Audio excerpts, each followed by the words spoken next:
국립문화재연구원 문화재보존과학센터는 조사당 벽화를 보존 처리하면서 액재와 같은 형태의 목재 보호 틀을 해체하고 벽화의 내부 구조를 확인했다고 밝혔습니다. 오늘은 전국 대부분 지방에 눈이 내리다가 수도권 지역은 늦은 오후에 점차 그치겠습니다.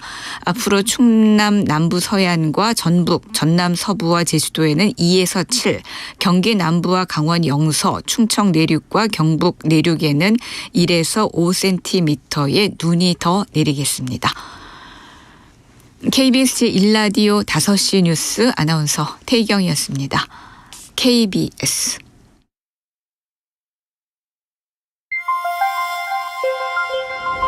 대한민국 중심 채널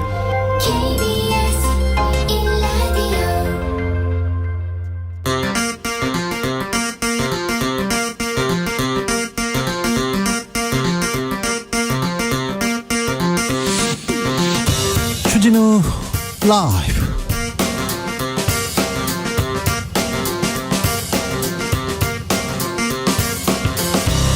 (2023년 1월 26일) 목요일입니다. 안녕하십니까, 주진우입니다. 보수와 대한민국의 최종 병기가 되겠다. 김재원 전 국민의힘 최고위원이 최고위원 출마를 공식 선언했습니다.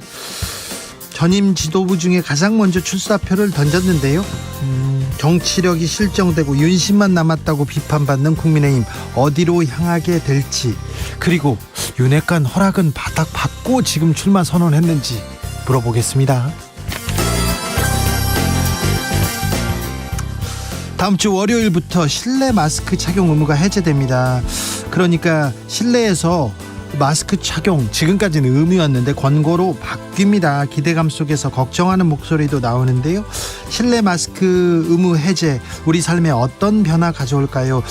대비할 점은 뭘까요? 이재갑 교수에게 물어봅니다. 가수 이적 씨가 최근 SNS에 3만 원권 지폐가 있었으면 좋겠다는 내용, 설날 연휴 내내 큰 화제였는데요. 3만 원권 지폐 도입 필요할까요?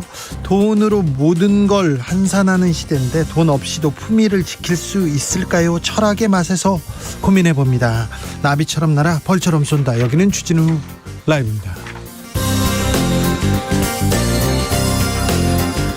오늘도 자중차에 겸손하고 진정성 있게 여러분과 함께 하겠습니다. 붕어빵과 함께 대표적인 겨울철 간식이죠. 어묵 많이 드시는 분도 있는데요. 어묵에서 굉장히 중요한 논쟁이 하나 터졌습니다.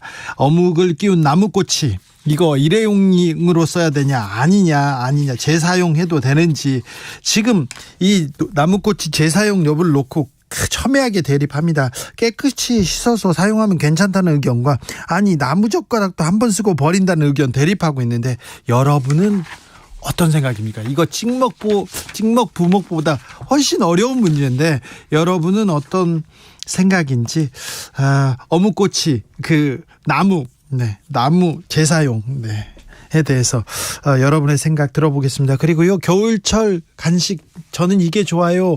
붕어빵 좋아하시는 분이 있어요. 붕어빵. 그리고 또 어떤 분은 구운 고구마 좋아하시는 분이 있는데, 겨울철 간식 얘기도 같이 해주시면 좋겠습니다. 오늘 문제는 좀 어렵습니다. 나무젓가락 한 번 쓰고 버리는데 나무꼬치 재사용 여부, 여러분의 지혜를 모아보겠습니다. 샵9730, 짧은 문자 50원, 긴 문자는 100원이고요 콩으로 보내시면 무료입니다. 그럼 주진우 라이브 시작하겠습니다.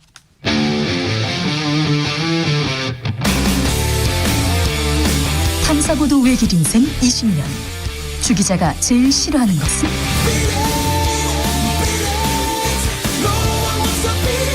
이 세상에서 비리와 부리가 사라지는 그날까지, 오늘도 흔들림 없이 주진우 라이브와 함께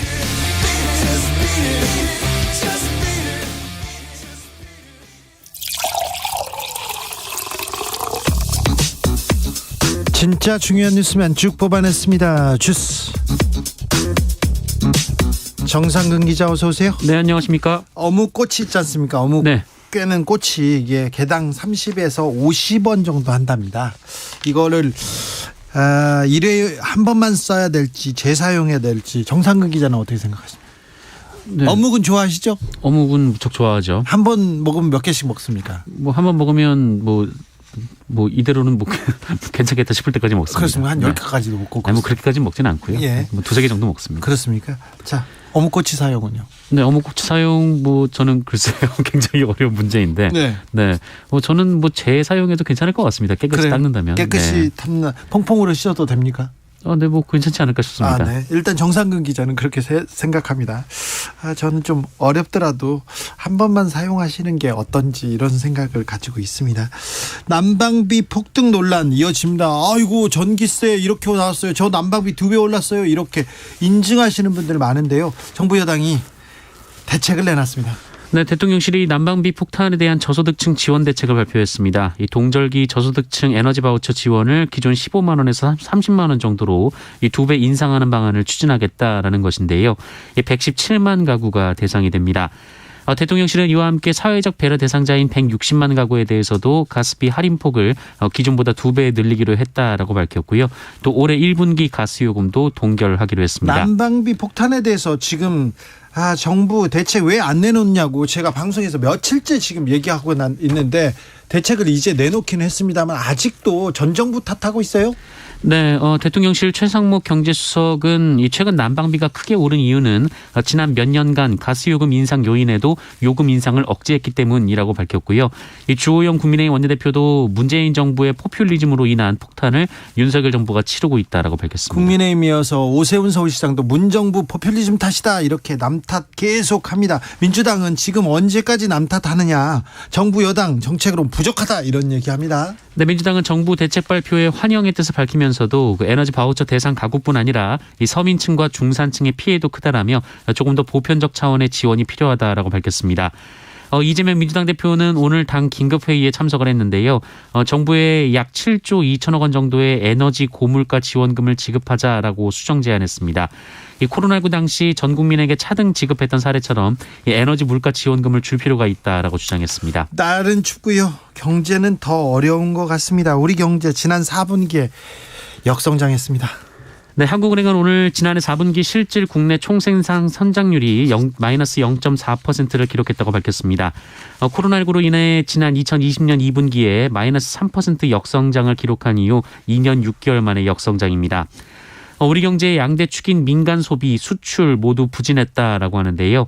이 코로나19 거리두기가 해제되면서 빠른 회복세를 보이던 민간 소비는 4분기 들어서 다시 0.4% 감소했다고 합니다. 수출 부진은 매우 심각합니다. 더 큰 문제는요. 올해입니다. 올해 상황은 어떻습니까? 네, 그 4분기 마이너스 성장에도 불구하고 그나마 지난해 같은 경우에는 그 연간 기준 우리 경제 성장률이 한국은행의 전망치였던 2.6% 수준을 달성했다라고 합니다.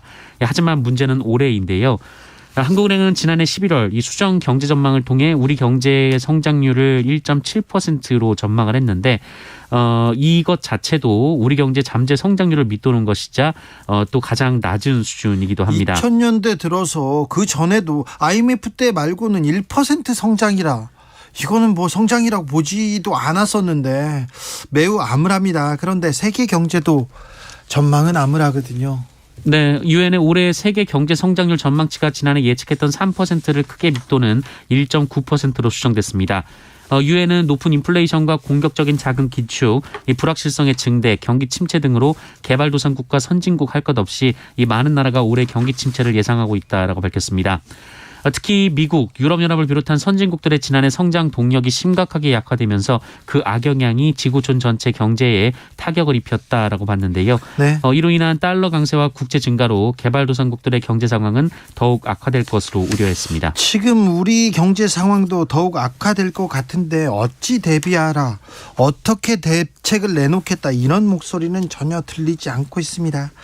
정치권에서는 계속해서 당권 얘기만 합니다. 어제까지는 나경원 그랬는데 이제 나경원 얘기는 쏙 들어갔고요. 지금은 이제 김기현과 안철수의 대결입니다. 두 후보의 발언은 점점 격해지고 있습니다.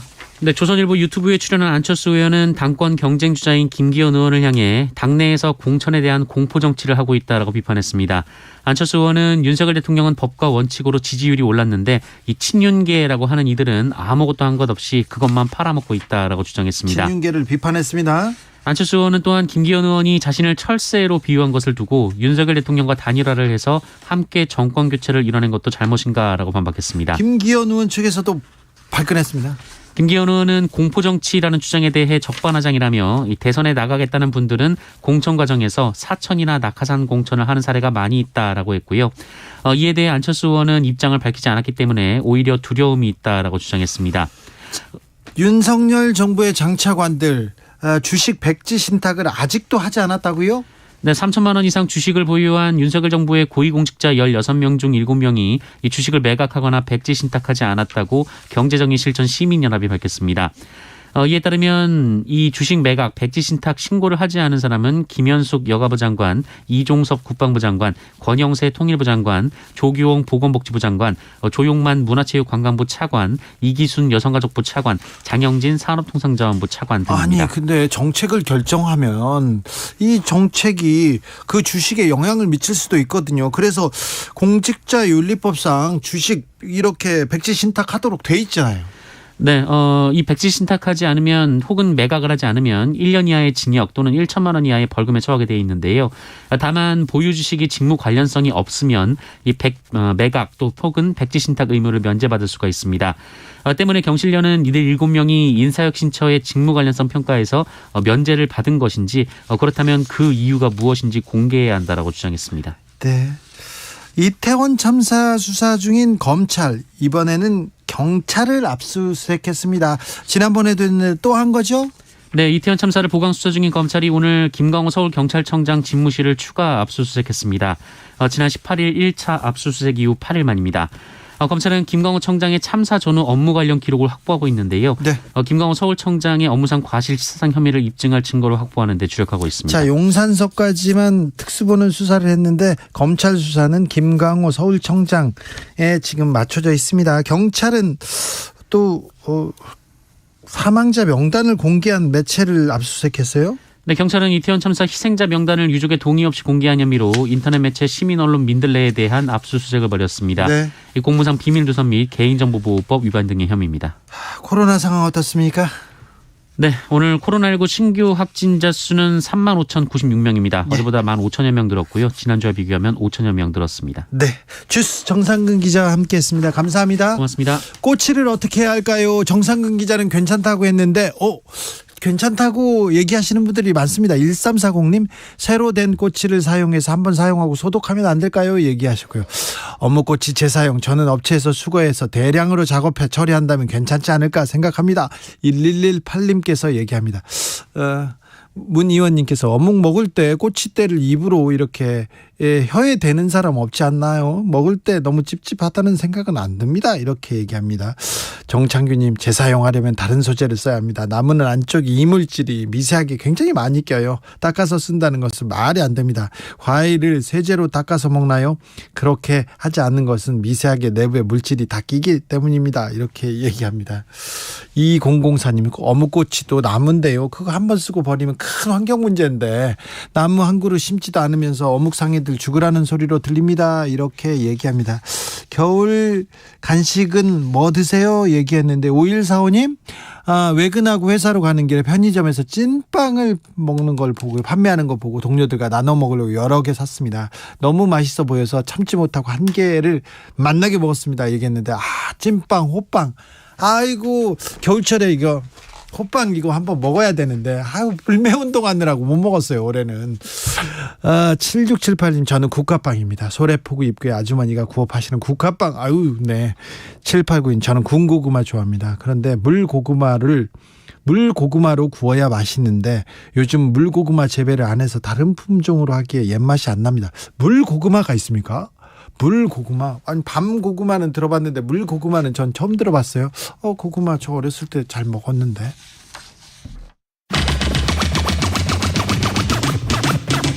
주진우 라이브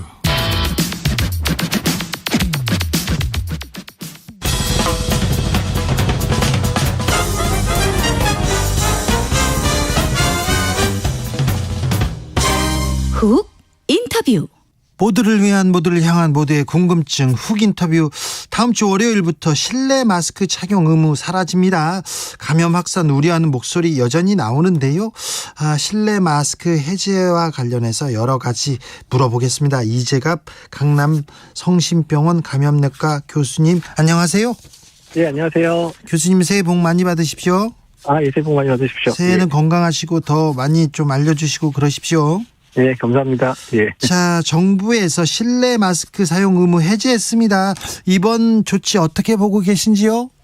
네, 일단 이제 실내 마스크의 법적 의무와 관련돼 있는 부분들은 사실은 누누이 이제 풀 때가 됐다라고 많은 전문가들이 생각을 하고 있었고요. 네. 다만 이 마스크 법적 의무 해제가 실내에서 마스크를 벗어도 된다, 이제 이렇게 인식되지는 않아야 된다라고 해서 말씀을 드렸거든요. 그래서 아직도 이제 실내에서 마스크가 꼭 필요하신 분들이라든지 또 마스크 착용이 꼭 필요한 곳에서는 마스크 착용은 자율 권고로 계속 유지된다라는 부분들을 꼭 기억을 해주시면 좋겠다라고 말씀을 드리고 싶습니다. 자율 권고라고 하는데 외국 보면 이제 실내든 실외든 마스크를 다 벗었잖아요.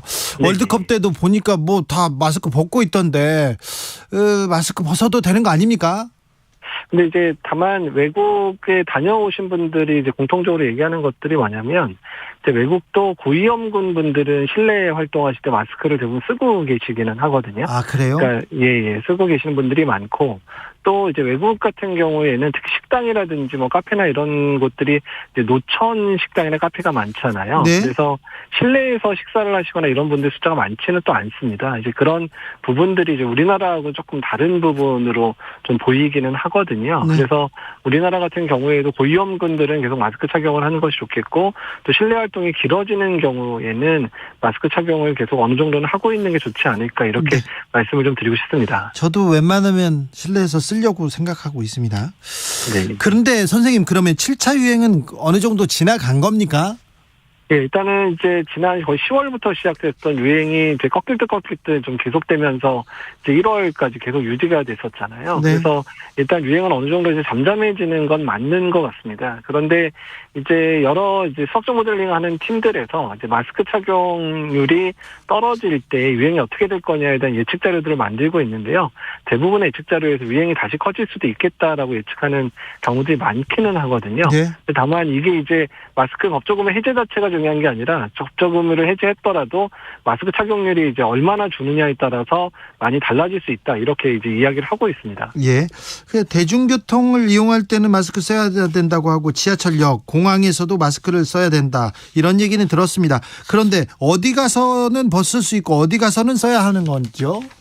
그러니까 일단은 이제 고위험 시설 같은 경우에는 반드시 마스크를 착용해야 되고 법적 의무가 유지가 됩니다. 가장 네. 대표적인 게 병원, 의원, 또한 요양병원, 요양원, 이런 시설들은 반드시 마스크를 계속 착용을 하셔야 되고요. 대중교통 같은 경우에는 불특정 다수와 접촉을 할 수 있기 때문에 대중교통에서도 계속 이제 마스크 착용은 의무화돼 있다는 부분들을 잊지 않으셨으면 좋겠습니다. 예. 학교 이제 개학하는데 학교가 걱정입니다.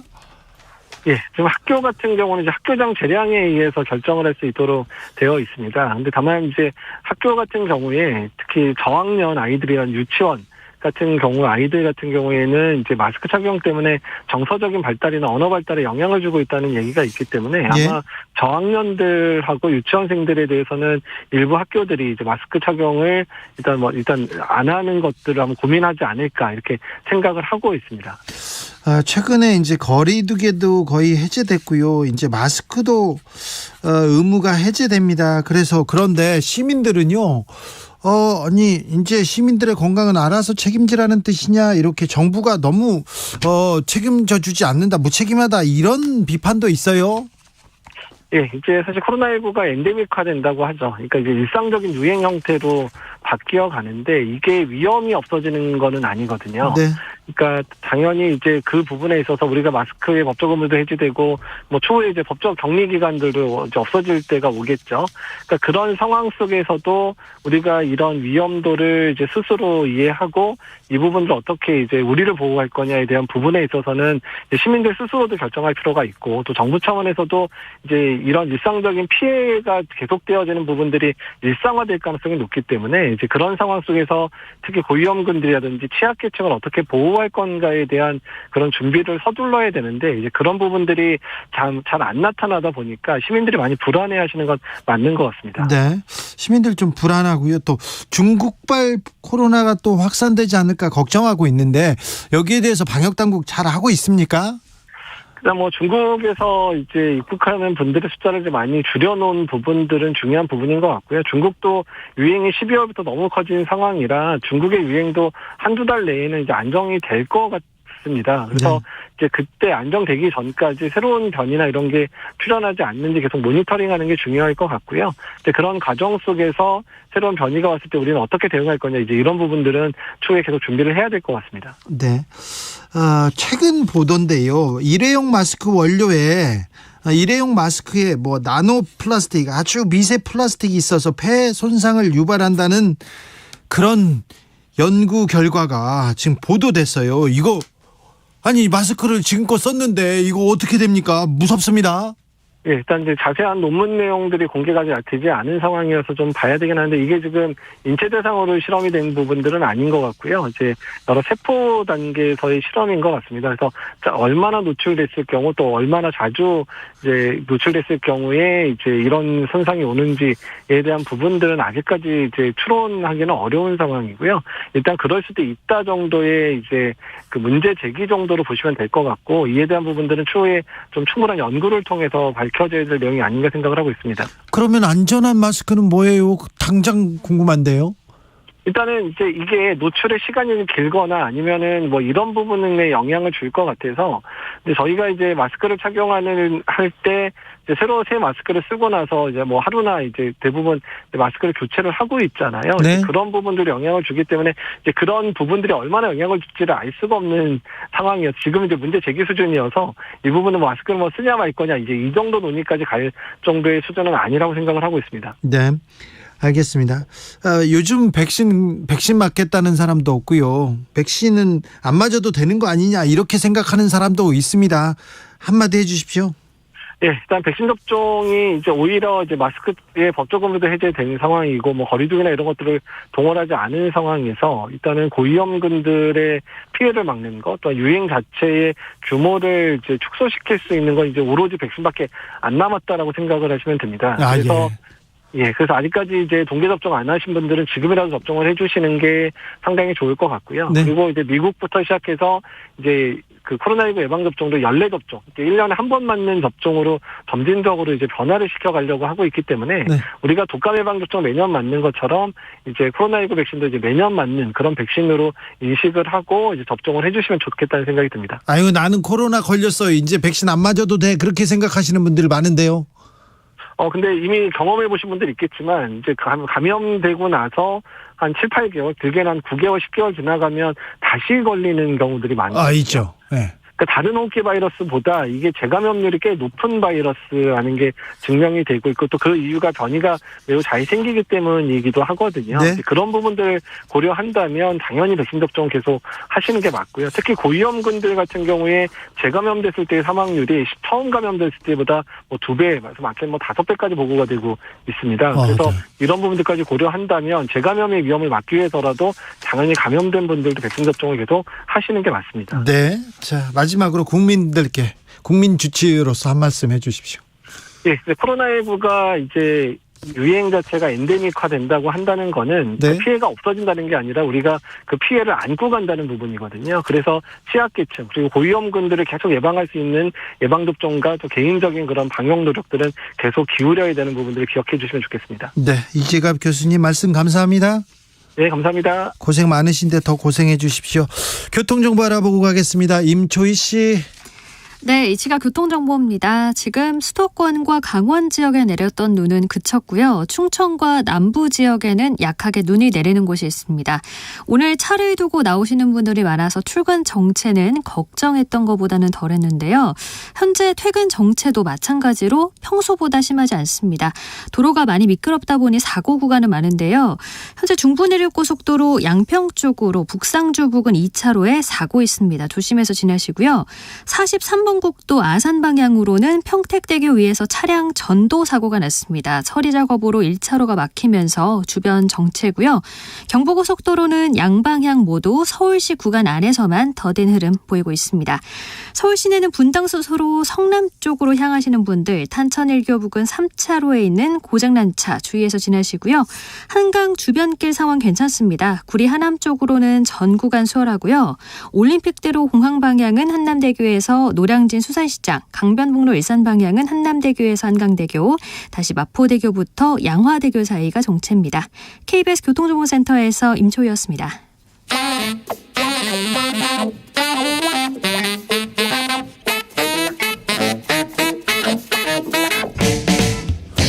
세계는 넓고 이슈는 많다. 우리의 시야를 국제적으로 넓혀보겠습니다. 국내 뉴스, 국제 이슈 다 덤벼라. 지금은 글로벌 시대.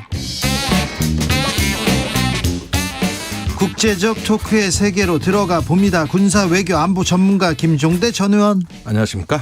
세계적인 평론 스케일 임상훈 인문결 연구소장. 안녕하십니까? 네. 새해 복 많이 받으십시오. 네, 새해 복 많이 받으세요. 김종대 의원은 뭐 우리나라 최고의 군사 전문가라고 해서 그런지 여기저기에서 인용됩니다. 윤석열 대통령의 이란은 적이다 이 발언의 여파를 이렇게 정리하는데 주호영 국민의힘 원내대표가 아이고 그거 김종대 의원도 다 얘기했어. 정의당 시절에 얘기했어 얘기하던데요. 예, 그게 어제입니다. 조영 원내대표가 원내대책회의에서 한 발언이고 오늘도 네. 정진석 비대위원장이 또 발언했어요. 이번에는 이름만 안 가렸고 그냥 전직 의원이라고 했어요. 그 김종대 의원이에요. 예, 그래서 저 얘기하는구나. 네. 그래서 아니 인기가 5년 전에 그 한 라디오 방송에 나가서 제가 그 얘기를 했다는데 기억이 안 나요. 그래가지고 어렵게 찾았어요. 제 발언을 찾았어요. 찾아냈어요. 네. 그러니까 자, 뭐라고 했어요? 2018년 1월 2일 날 네. 저녁 방송의 라디오에서 이렇게 제가 얘기를 했더라고요. 현재 아랍에미레이트의 주적은 이란인데 여기까지가 이제 쉼표 찍고 네. 지금이야 이란 핵 협상이 타결됐기 때문에 완화되어 있다. 네. 그러니까 적대 관계가 완화됐다. 이렇게 뒤에 주장했는데 뒤에 건 빼고 거기만 자른 거예요? 앞에 것만 반대로 얘기하는 거예요. 반대로. 그러니까 아니 적대 관계가 완화됐다고 뒤에 앞에는 조건절이고 네. 뒤에 얘기를 한 거거든요. 그러면서 뒤에 박근혜 정부 때는 전쟁이 난해만해 했다. 그건 네. 그때 상황이고 지금은 완화됐다. 이게 한 문장에 들어가 있어요. 네. 한 문장에서 3분의 1 토막을 내가지고 네. 앞에 걸 갖다가 제가 이란을 주적이라고 했다 이거죠 이제. 네. 그러니까 이게 인용을 이렇게 해버리니까 아니 이런 식으로 따지자면 성경에도 신은 없다는 말이 있습니다. 앞뒤 다 잘라내면 네. 악인은 일컬어 신은 없다 하더라. 네. 그러니까 이걸 다 붙여줘야 이 맥락인데 이 반대로 이렇게 거두절미해버리. 제가 미치겠어요 아주. 알겠어요. 그러니까 의원님이 지금 말하신 게 정반대로 지금 인용을 한 거잖아요. 네. 근데 저는 이제 그렇게 설사 말을 하셨다 하더라도 의원 신분으로 얘기하는 것하고 그렇죠. 대통령 신분으로 얘기하는 것은 그렇죠. 그 대통령이라고 하니까 일단 근데 이걸 강의를 해야 돼요. 어디서부터 얘기를 해야 돼요? 행정부하고 당시 의원님이셨으니까는 입법부하고 역할이 옛날 고대 그리스 때부터 그런 얘기를 했었단 말이죠. 행정부는 현재 일을 하는 것이고 사법부는 과거 일을 다루는 것이고 입법부는 미래 일을 다루는 것이다. 예. 근데 현재 일에서 그러니까 외교를 디플로마시라고 하잖아요. 네. 디플로마시가 어원이 그 디플로마티쿠스 그러니까 이 공식 문서라는 뜻이란 말이에요. 아, 그래요? 예. 그러니까는 특권화된 공식 문서라는 그 어원에서 나오는 것이 외교라는 겁니다. 그러니까 외교적 발언이라고 하는 것은 공식적으로 그렇게 돼 있는 거예요. 현재 이렇게 돼 있다는 것이고 의원 신분으로 얘기하는 그런 것은 혹은 학자 신분으로 얘기하는 것은 다른 이야기죠. 그러니까 그리고 지금 대통령의 발언으로 지금 이란과의 외교 관계가 조금 균열이 난 것도 같고 그걸 구실 삼아서 이란이 지금 뭐 내놔라 할 것 같은데 이 불을 빨리 끄고 지나가야 되는데 정부 여당에서 계속해서 우리 잘못했다 계속 얘기하면서 또 얘기를 지금 윤석열 대통령 귀국 이후의 발언은 또 달라진 겁니다. 그 전에 발언하고 달라요. 지금은 당 지도부가 총출동해가지고 이란은 적이란 대통령의 발언은 맞다고 얘기하는 거예요. 예. 그러니까 수습할 의도가 없어요. 그리고 저도 이걸 예측을 했던 게 대통령께서 UAE 다보스 포럼 갔다가 귀국하시면은 당 지도부와의 그런 사인이 내려갈 거다. 아, 그래요? 예. 그리고 이런 걸 제가 방송에서 여러 번 얘기했는데 때마침 그 발언이 나온 겁니다. 근데 하필이면 저를 인용했는데 발언을 왜곡해서 인용했어요. 네. 이렇게까지 하는 이유는 제가 보기에는 대통령의 발언에 대한 이제 정당화, 그다음에 사후에 이런 것들을 방어하기 위함인데 거기에서 부산물은 뭐냐면 이란하고의 이 문제 수습은 점점 멀어진다는 그렇죠. 거예요. 그리고 이란은 저기 맞다. 이걸 거듭거듭 확인하고 있는 겁니다. 지금 여당의 지도부들이. 아니 근데 왜 그렇게 그 발언을 계속 키워서 왜 우리를 또 이란하고 적으로 만드는지 이게. 그러니까 이게 대통령의 말 실수가 분명하지 않습니까? 근데 이거를 이제 번복하기 싫으니까 그렇게 이제 밀고 나가겠다, 정면 돌파하겠다, 이제 그런 의도로 보여지는데 사실 사실관계부터 먼저 따져야 될 것 같아요. 그러니까는 적이다 아니다, 맞다 아니다 가지고 이제 싸우면 끝이 없는데 분명히 이제 그 적이라는 발언이 그 아랍에미리트의 적이라고 그렇게 얘기를 했었잖아요. 그럼 아랍에미리트와 이란이 과연 적대 관계인가부터 정확하게 짚어야 되는데 이거 보기에 따라서 물론 굉장히 사이가 안 좋은 관계는 맞아요. 그런데 엄밀하게 얘기하면은 적대 관계다 얘기할 땐 사우디아라비아와 이란을 그렇게 얘기하는 것이고 이 아랍에미리트는 중간에서 굉장히 작은 나라입니다. 네. 이 중간에 끼어가지고 어쩔 줄 모르는 그런 상태에 있는 거예요. 예. 그러니까 작년 초에도 그 미사일 공격을 받았어요. 네. 아랍에미리트가 그 후티로부터. 근데 후티 반군은 이란의 지원을 받는 곳이에요. 그런데도 아랍에미리트는 이란에다가 아무 소리를 못 해요. 왜냐하면 그만큼 좀 조심스럽게 살얼음 밟듯이 그 아랍에미리트는 이란과의 관계를 그렇게 하고 싶어하는 그런 나라란 말이죠. 아, 알겠어요. 조희철님께서 윤석열 대통령 말실수한 것은 맞아요. 정부도 이란에 대해서 해명을 했습니다. 그런데 자꾸 이슈화하는 사람들 정말 나쁜 사람들입니다. 한국과 이란의 외교 관계를 악화시킵니다. 맞습니다. 네. 자꾸 이 얘기를 하는 사람들 정말 나쁜 사람들입니다. 이렇게. 근데요. 여기에서 또 근본적인 질문이 하나 들어갑니다. 김종대 의원님. 예. 왜 아랍에미레이트에 우리 군인이 가 있는 거예요? 거기에? 예, 그러니까 그 미묘한데 방금 임 소장님 말씀하신 대로 그런 민감한 사원에서 아랍에미레이트가 한국에 깊이 의존하게 된 겁니다. 네. 원전 수출 2009년에 이명박 대통령의 원전 수출은 프랑스로 넘어간 걸 한국이 막판 대역전국으로 우리가 가져온 건데 네. 그 역전시킨 비결이 바로 UAE에다가 비밀 군사 협약을 맺어서 유사시에 국군을 네. UAE에 파병해가지고 아랍에미레이트를 방어해주고 평시에도 특전사 정예부대를 주둔시켜서 인계철선 역할을 하고 그다음에 무기 지원과 정보 기술 지원까지 다 별도의 그 MOU 후속 MOU를 3건을 맺어서 우리나라 다 지원하기로 돼 있는 거예요. 예? 그리고 이걸 전부 비밀리에 관리해 왔던 것이죠. 그러니까 이런 저간의 사정을 알면은 윤석열 대통령이 그냥 말 실수가 아니라 아랍에미레이트와 우리는 형제국이 됐다는 어떤 비밀 군사 협약을 알고 있지 않으면 이 말이 나올 수가 없는 겁니다. 그래서 여기가 조국이다. 이런 독특한 발언이 나온 거거든요. 아하. 그래서 근데 외교적으로 거기서 쉬쉬하고 그냥 넘어가야 되는데 거기 가서 얘기를 한 거군요. 그러니까 결과적으로 드러나는 사실. 그래서 저는 언론이 이해가 안 가는 게 언론이 이걸 자꾸 외교 참사냐 아니냐만 다루지 이 말의 진정한 배경, 예? 역사적이고 실체적인 배경에 대해서 취재를 안 해요. 그게 저는 좀 불만이에요. 이거는 역사가 있는 발언이라고요. 그런 점에서 지금의 어떤 한 UAE 관계에 대해서 과도한 어떤 동맹의 관계 수립 이게 이제 형제국이 된 것인데 왜 형제국이라는 것인지 그 배경, 실체, 진실 이 부분이 이제 우리한테 숙제로 남아 있는 겁니다. 다른 아랍 국가들도 있고 그러니까 좀 네. 군사적으로 외교적으로 이렇게 협력 관계에 있으면 이렇게 조용히 이렇게 넘어가야 되는 그러니까 그 발언만 안 했으면 또는 언론이 없을 때 말을 했더라면 그렇다면 이런 얘기는 할 필요가 없는 사실 것이죠. 근데 이 발언이 나오더라도 대통령실하고 외교부에서 좀 국익에 좀 해치는 뭐 부적절한 발언이었다. 이게 좀 보도에 좀 조심해달라고 얘기하면 언론들이 다 받아줬을 건데 그 얘기도 아니고 아니야 진실을 얘기했어. 이 말이 팩트야 얘기하고 계속 밀어붙이는 중입니다. 그런데 이거는 이렇게 하면 수습이 안 되는데 네. 간단한 유감 표명 정도라도 수습의 실마리는 잡혔을 거예요. 근데 밀어붙이니까 점점 어려워지는 거죠. 네. 그래서 이란 외교부에서 공식적으로 너희들이 뭐 고치려고 하는 건 아는데 불충분하다, 부족하다 얘기하고 있으니 참 이 문제를 다음 시간에는 우리가 얘기하지 않아야 되는데 네. 좀 이 문제를 다루는 게 좀 그렇습니다. 자, 설날에 제가 설날에 이렇게 기사를 읽다가 이거 괜찮을까 이런 생각이 듭니다. 우크라이나 전쟁에 북한 무기가 지금 맹활약하고 있습니까? 네, 그게 이제 와그너 용병이라고 사실은 음악가 바그너입니다. 네? 바그너 용병이 5만 명 정도의 죄수를 투입했다는 거예요. 네. 그래서 러시아 대비 전쟁을 하고 있는데 네. 여기에서 용병들이 사용하는 무기와 장비가 북한제다. 이걸 이제 백악관의 전략소통조정관이 지난 한 20일경부터 이야기를 하기 시작했고 뒤이어 국무부 대변인까지 뛰어들었어요. 또 얘기를 하는 거 보면 미국의 공식 정보 라인에서 얘기를 하는 거 보면 이건 팩트 같아요. 그리고 이게 근거가 뭐냐 그러니까 위성사진 하나를 공개했습니다. 네. 그 열차 5량이 북한에서 러시아로 출발하는 네. 요 장면인데 요 열차가 바로 무기를 싣고 있다는 걸 이걸 뭐 어떻게 알아냈는지 모르지만 사실은 미국의 정보 능력은 이렇게 하늘을 비행하는 비행기를 전자적으로 스캔해 가지고 내부 화물을 알아내는 이런 능력을 갖고 있습니다. 아, 그래요? 예. 그래 가지고 몇 번 사건이 난 적이 있어요, 실제로.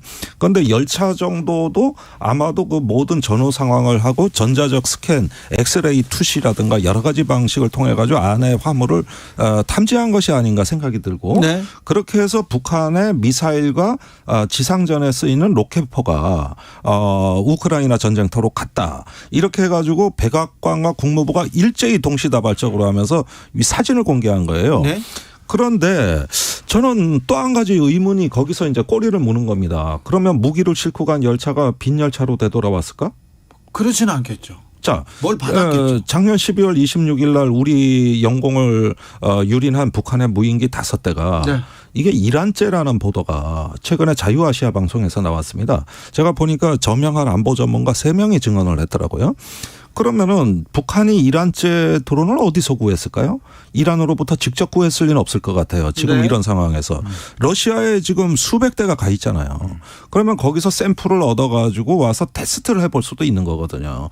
그러면 오고 가는 열차가 빈 열차가 아니라는 얘기가 되는 것인데 물론 이건 제 추론입니다만은 그런 면에서 여기서 또 하나의 이란 변수가 우리한테 매우 중요한 존재감을 보이는 겁니다. 다시 연결이 그러니까 여기서 다시 그 이란 문제를 우리가 얼마나 민감하게 다뤄야 되는가가 아이고 머리야. 북한 문제와 관련돼 있고 우리 안보 비용에 관련돼 있다는 이런 게 나오고요. 또 한 가지 중요한 대목만 짚어드릴게요. 자유아시아 방송에서 이 뉴스를 보도하면서 그 백악관에서는 뭐냐면 북한의 무기가 러시아로 넘어가고 있다는 문제에 대해서 그 대책을 한국 정부와 협의하고 있다고 그랬습니다. 그러니까 이것은 작년부터 북한 무기가 러시아로 가는 걸 어떻게 차단할지를 한미 간에 긴밀하게 지금 대책을 논의하고 있다는 얘기고 예. 그것을 차단하기 위해서 전혀 다른 방식의 새로운 그 북한 제재안이 지금 준비 중에 있다는 얘기예요. 북한을 또 제재해요? 네. 아이고. 그러니까 그럼 이 국경을 감시하는 네. 그리고 제재할 준비를 갖고 있는 그러면 이런 북한의 무기 수출에 대해 가지고 조만간에 네. 유엔 안보리에 제소가 된다든가 그렇겠죠. 아니면 국제 여론에 이게 고발이 되는 사태도 예상해 볼 수 있는 겁니다. 고발 당하고 그러면 또 북한이 또 뭘 쏘고 그러면 어떻게 해요? 아니 그런데 이번에 무인기가 넘어온 거에 대한 유엔 사령부의 조사 결과가 오늘 나왔는데 이때 북한이 우리를 유린하는데 우리가 피해자가 아니라 한국 정부도 피의자, 한국 정부도 같이 정전협정을 위반했다. 오늘 발표가 이렇게 나와 버리니까 한국도 보냈으니까. 예. 그게 자위권 차원이 아니라 이건 그냥 정전협정 위반이다. 오늘 발표가 이렇게 나와버렸으니까 지금 우리 정부로서는 이거 굉장히 지금 어떻게 보면 위기입니다. 그렇죠. 예. 큰 실수를 한 건 왜 우리가 똑같은 그 피의자가 돼버렸어요. 그 유엔에서 판단하는 것이 그 양쪽이 다 잘못을 한 거로 돼버렸단 말이에요. 이게 쌍방과실. 그렇죠. 뭐 이거 어떻게 했길래 이렇게 됐냐는 그런 것이고 그리고 의원님 그 아까 말씀하신 그 무인기가 넘어왔 그 시점 그리고 네. 미국하고 한국하고 정부가 그 이야기 협의를 하고 있다는 그 시점이 윤석열 대통령이 아랍에미리트를 가기 전입니다. 전이죠. 그러니까 이 보도는 그 후에 나왔으나 뭐 여러 가지 정황을 보면 이미 작년 말부터 이 얘기는 한미 간에 오고 갔던 대화입니다. 그걸 이제 발표하는 거란 말이죠. 네. 네. 자, 그런데요. 우크라이나 전쟁에서 미국이 우크라이나에 에이브럼스 탱크 31대 M1 에이브럼스 탱크 31대를 지원한다고 밝혔습니다. 탱크 지원이라 이건 어떤 의미가 있나요?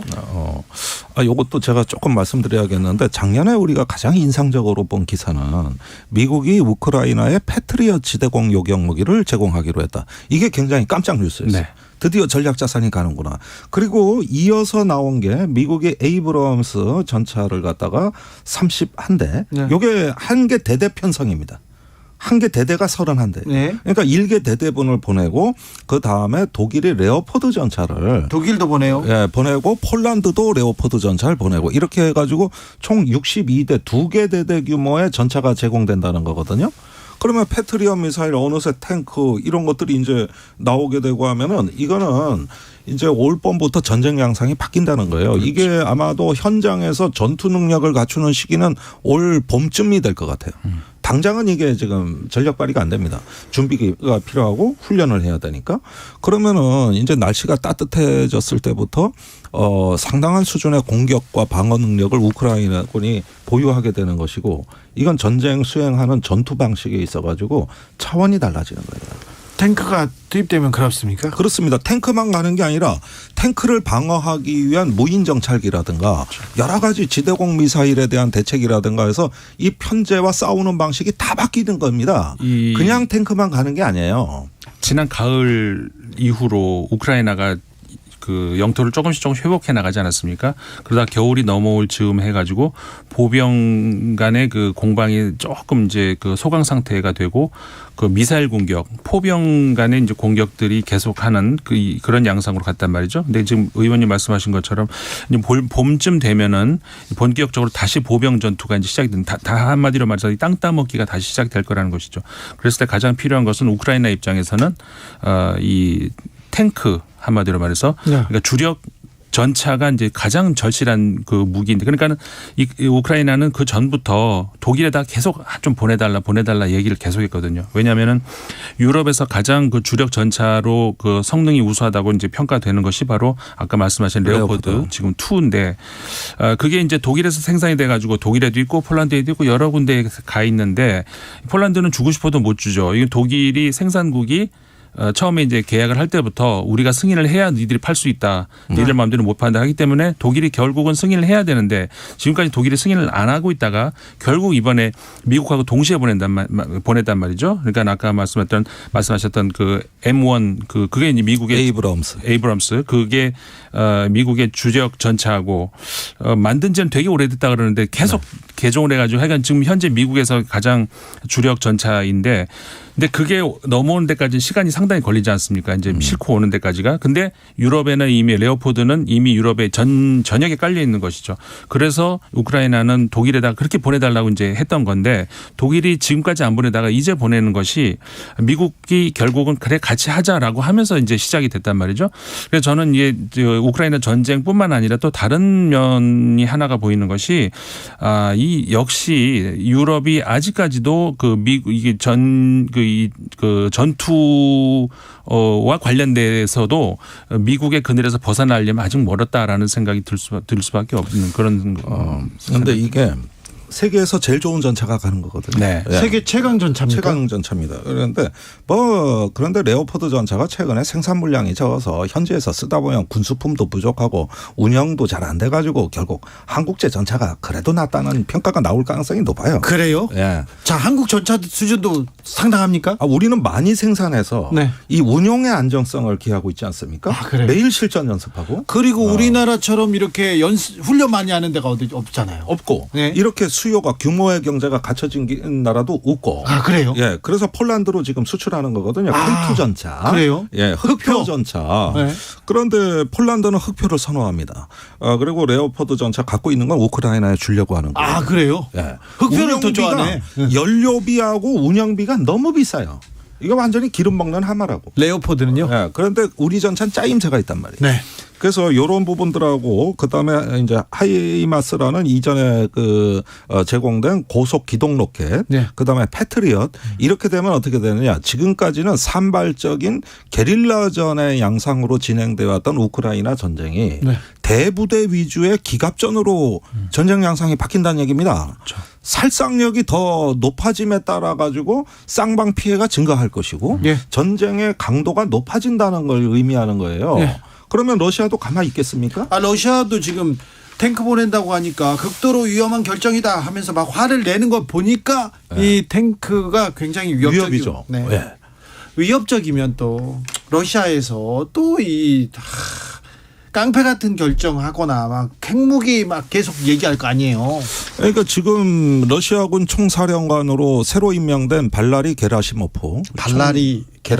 네. 예, 그 사람이 그 유명한 게라시모프 교리를 만든 그 러시아의 가장 탁월한 군사 이론가입니다. 오늘날의 러시아군을 만들었죠. 결과는 처참하지만 이론은 훌륭합니다. 그런데 이 사람이 이제 추구할 하이브리드 전쟁. 복합 전쟁이라는 어떤 그 교리가 네. 이제 실험대에 오르는 것이죠. 그러면서 어떤 그 유럽에 대한 에너지 압박, 그다음에 회색지대 전쟁이라고 해서 사이버전, 네. 그다음에 우회적인 어떤 전쟁. 그러니까 앞으로 순항 미사일을 동원한 후방 공격이라든가 예. 이런 게 이제 나타날 가능성이 대단히 높아진 거예요. 네. 네. 그러면 이 전쟁의 양상은 이제까지 볼 수 없었던 우크라이나 전쟁에서 있었던 산발적 전투와는 비교가 될 수 없는 네. 새로운 양상의 어떤 그 하이브리드 전쟁으로 간다는 것이죠. 네. 그게 지금 우리 앞에 놓여 있는 큰 숙제입니다. 자, 숙제 얘기는 거기까지 하고요. 좀 희망적인 뉴스를 좀 찾아봐야지 했는데 못 찾았어요. 못 찾았는데 중국이 지금 코로나 때문에 굉장히 좀 어려움을 겪고 있는데 이것도 한 몇 달 지나면 나아지지 않을까요? 중국이 이제 뭐 지금은 중국 부자들이 엑소더스 한다 이런 얘기도 있는데 중국 코로나만 이렇게 조금 피하면 그다음에 중국 부자들 중국의 돈이 또 외국으로 나오면서 약간 우리한테 경기에 훈풍을 주지 않을까 이런 기대를 해보는데 뭐 기대를 가져도 됩니까? 뭐 전 세계적으로 지금 그 코로나가 이제 그 위드 코로나 소위 말해서 그래서 정상화 쪽으로 가면서 정상화 다 됐는데 중국만 안 돼가지고요. 그렇죠. 근데 중국도 이제 푼다는 거 아닙니까? 네. 그러니까 중국에서 이제 그 돈이 쏟아져 나온다는 것. 네. 사실은 우리나라, 일본, 그다음에 몇몇 나라들은 이제 중국에서 이제 손님들이 쏟아져 나오는 것에 대해서 그 병리 차원에서 그러니까 그 전에 걱정을 많이 했었죠. 근데 네. 그 전에 동남아시아는 굉장히 지금 막 입이 찢어져라 이제 반기고 있는 그런 건데 중국 돈이 이제 쏟아져 나오기를 기다리고 있는 것이고 전 세계적으로 어쨌든 간에 굉장히 많은 지금 우리나라도 그렇고 전 세계적으로 이 항공이 그 전에 밀렸던 것이 이제 다 쏟아져 나오느라고 정신이 없거든요. 한동안 좀 이렇게 활성화되는 그렇게 될 것으로 이제 전망이 되고 있죠. 네. 근데 제가 보기에는 코로나 정책도 있지만은 지금 시진핑 주석의 그 공유부라고 하는 어떤 사회 좌편향적인 그 정책 이게 이제 부자들 재산을 뺏어서 조금 가난한 사람들한테 나눠주는 이런 정책이 되다 보니까 국내 재산 도피의 요구가 커진 겁니다. 그렇죠. 그러니까 중국 내에서 벌써 10,000명이 넘게 탈출했거든요. 네. 해외로. 그러면서 한 1,500억 달러 정도 국부 유출이 있었던 것 같고 앞으로도 그 정도가 예상이 되는 거거든요. 근데 이 부분은 코로나로 인한 어떤 해방감도 있겠습니다만은 시진핑의 어떤 경제 정책, 사회 정책에 대한 도전입니다. 이제 부자들이 이제 중국 내에서 불편하고 불안해진 거예요. 예. 네. 그래서 이런 어떤 좌편향적 정책에 대해 가지고 어떤 그 지속성을 묻고 있는 그런 현상으로 또 봐야 되겠습니다. 네. 그러니까 이제 사실 세금이 두려워서 나간다는 거 아닙니까? 근데 세금 많이 내는 걸로 따지면은 북유럽들도 세금 엄청나게 많이 냅니다. 더 많이 내잖아요. 예. 물론 북유럽에서도 부자들이 밖으로 빠져나가는 게 없지는 않지만 네. 중국만큼은 아니라는 것이죠. 근데 그 차이가 뭐냐라는 것을 중국 정부가 봐야 되는 것이 네. 그만큼 부자들이 세금을 내는 만큼 자신들이 보호를 받느냐 북유럽처럼 그러질 못하니까 밖으로 더 빠져나가는 것이죠. 그거를 중국 정부가 좀 알아야 되는 거죠. 올해는 좀 국제 뉴스에서는 조금 희망적인 내용이 좀 많이 나왔으면 하는데 금융 위기다, 경제 어렵다 그런 얘기는 계속 전했습니다. 좀 희망적인 뉴스도 좀 알려주세요. 저는요, 그럼에도 불구하고 어떤 세계는 진보하고 있다. 네. 진보의 길로 가고 있다. 역시 기후위기 문제라든가 이제는 협력하고 상호 의존하지 않으면 국가 경제도 지탱할 수 없다는 새로운 인식도 확산되고 있기 때문에 미중 간에도 마냥 전략 경쟁만은 아니다. 그리고 지금 소강 상태로 갈 거다. 경쟁은 대결은 다소 조금 잦아들면서 협력할 건 협력할 거라고 봅니다. 그런 점에서는 또 의외로 너무 불안해하지 않으셔도 될 것 같다. 네. 예, 조금씩 살피면서 가면 우리한테도 기회가 있다. 이 점 말씀드립니다. 대만을 침공한다 막 이런 얘기까지 나오다가 여기는 조금 소강 상태로 접어들었어요. 지금 날짜까지 나왔어요. 2027년에 침공한다고. 아니 그러니까요. 전문가들은. 그런데 자기가 어떻게 돗자리 깔았습니까? 그거 어떻게 합니까? 2027년이죠. 그렇게 질러야 또 기사가 되니까. 전문성의 남용입니다, 이거. 그리고 올해 우리가 이제 예상할 수 있는 어떤 위기, 아까 말씀드렸던 그 경제 위기하고 전쟁, 이거는 지난해부터 계속 지속되어 온 거잖아요. 네. 지난해에 잘 견뎠잖아요. 네. 그 희망적인 얘기를 하시라 그래가지고 네. 지금 억지로 하고 있는 건데. 억지로 하네요. 참 억지로 하는 거 느껴져요. 근데 경제 위기가 올 말까지는 분명히 이어집니다. 그리고 전쟁도 올 가을 최소한 가을 넘어까지는 이어지니까 그거는 우리가 이제 안고 가야 되는 것이고 뭐 어쩔 수 없죠. 안고 가야 됩니다. 그 후를 보고 희망적인 미래를 보고 가면 되죠. 저는요. 매일 지금 미국에서 총기 난사 사건 나오잖아요. 설 때도 뭐 아시아계 뭐 72세 노인 얘기 나오는데, 그런데 좀 총기 규제 얘기가 조금 더 나왔으면 미국 대선에서 좀 화두로 떠올랐으면 하는데 안 될까요? 미국 사회에서 지금 현재의 그 여야 구도로는 불가능할 것 같습니다. 그렇겠죠. 근데 한 가지 이상한 것이 지금까지는 그 총기 사고가 어떤 특정 인종이다라고 얘기했을 때는 인종 간의 어떤 혐오에서 비롯되는 어떤 그런 것, 인종 간의 갈등, 이런 양상이 많았는데 이번엔 그게 아니라는 것이죠. 특히 이번에 그 말씀하셨던 그 사고가 난 곳이 조그마한 소도시인데 그 인구의 65%가 중국계민이라고 하지 않습니까? 그러니까 미국에서 처음으로 아시아계가 절반을 넘어서는 그런 도시인데, 그 이민자들 사이에서 같은 그 종족 사이에서 벌어진 갈등으로 총격 사고가 난 그런 것, 굉장히 특이한 양상이죠. 이번 같은 경우에는. 네, 근데 미국에서 매일 이렇게 총기 난사 사건이 생겨요. 근데 그러면서도 어디에서 총기 난사 사건으로 몇 명이 죽었습니다. 그러면서도 그 다음 날 또 다른 총기 난사 사건으로 덮고. 네, 이해가 좀 안 돼요. 근데 저는 심각하게 보는 게 그 어떤 총기가 사용됐느냐인데, AK 계열의 돌격 소총. 그 탄창에 10발 이상 들어가는. 그 불법이잖아요. 예, 이런 반자동 소총이 지금 총기 사건에 등장하고 있다는 거예요. 같은 것도 권총으로 의한 거냐 자동화기에 의한 거냐 다릅니다. 네. 근데 최근으로 올수록 그런 어떤 돌격 소총이 이거 전쟁 때나 사용되는 건데 이게 나타나고 있다는 거예요. 이런 반자동 소총이 지금 미국 내에 2천만 정 이상 있는 걸로 보여집니다. 사람 인구보다 많을 수도 있는.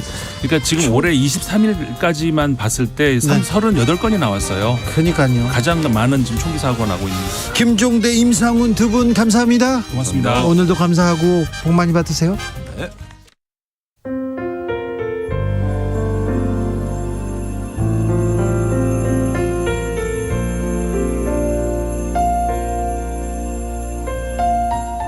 KBS 라디오 연중기획 희망충전 대한민국 518번째 이야기. 안녕하세요. 아나운서 이현주입니다. 작년은 유나에게 있어서 잊을 수 없는 한 해였습니다. 고등학교에 입학해서 적응을 막 시작했을 무렵 엄마가 유방암 진단을 받았는데요. 수술 후 몇 달이 좀 지났을 때 또다시 엄마에게 자궁경부암이라는 무서운 병이 찾아왔습니다. 이혼 후 혼자서 8년 동안 유나와 3살 터울의 언니를 키우며 악착같이 힘을 내서 살아왔던 엄마. 계속된 병마와 싸우다가 삶의 의지를 잃어버리고 말았습니다. 유나와 언니는 고통에 시달리는 엄마에게 아무런 힘이 되지 못하는 것 같아 속상한데요. 유나네 가족이 더 이상의 아픔 없이 희망을 마주할 수 있도록 따뜻한 사랑을 전해주세요. 여러분의 따뜻한 손길이 희망의 빛이 됩니다. ARS 060-700-1580 060-700-1580 한 통화 3,000원으로 희망을 선물해 주세요. KBS 라디오 연중기획 희망충전 대한민국은 초록우산 어린이재단, 인탑스 주식회사 그리고 청취자 여러분과 함께합니다. ARS 060-700-1580 한 통화 3,000원입니다.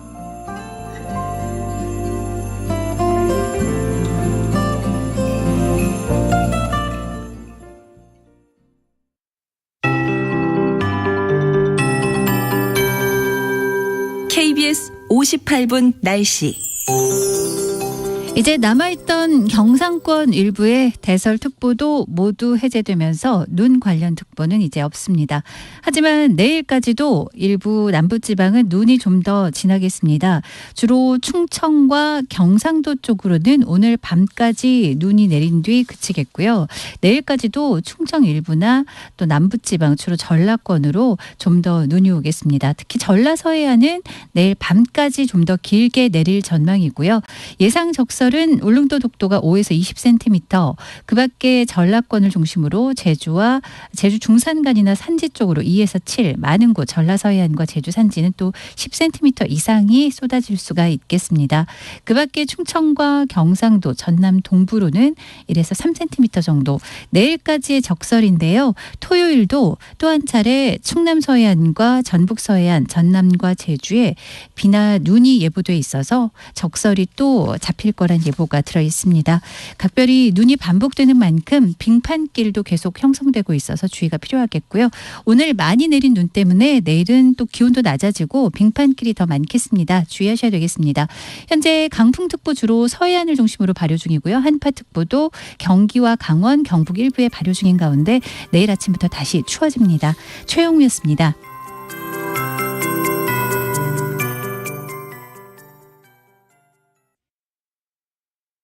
정성을 다하는 국민의 방송 KBS가 6시를 알려드립니다. AM 711kHz, FM 97.3MHz, KBS 1라디오입니다. HLKA.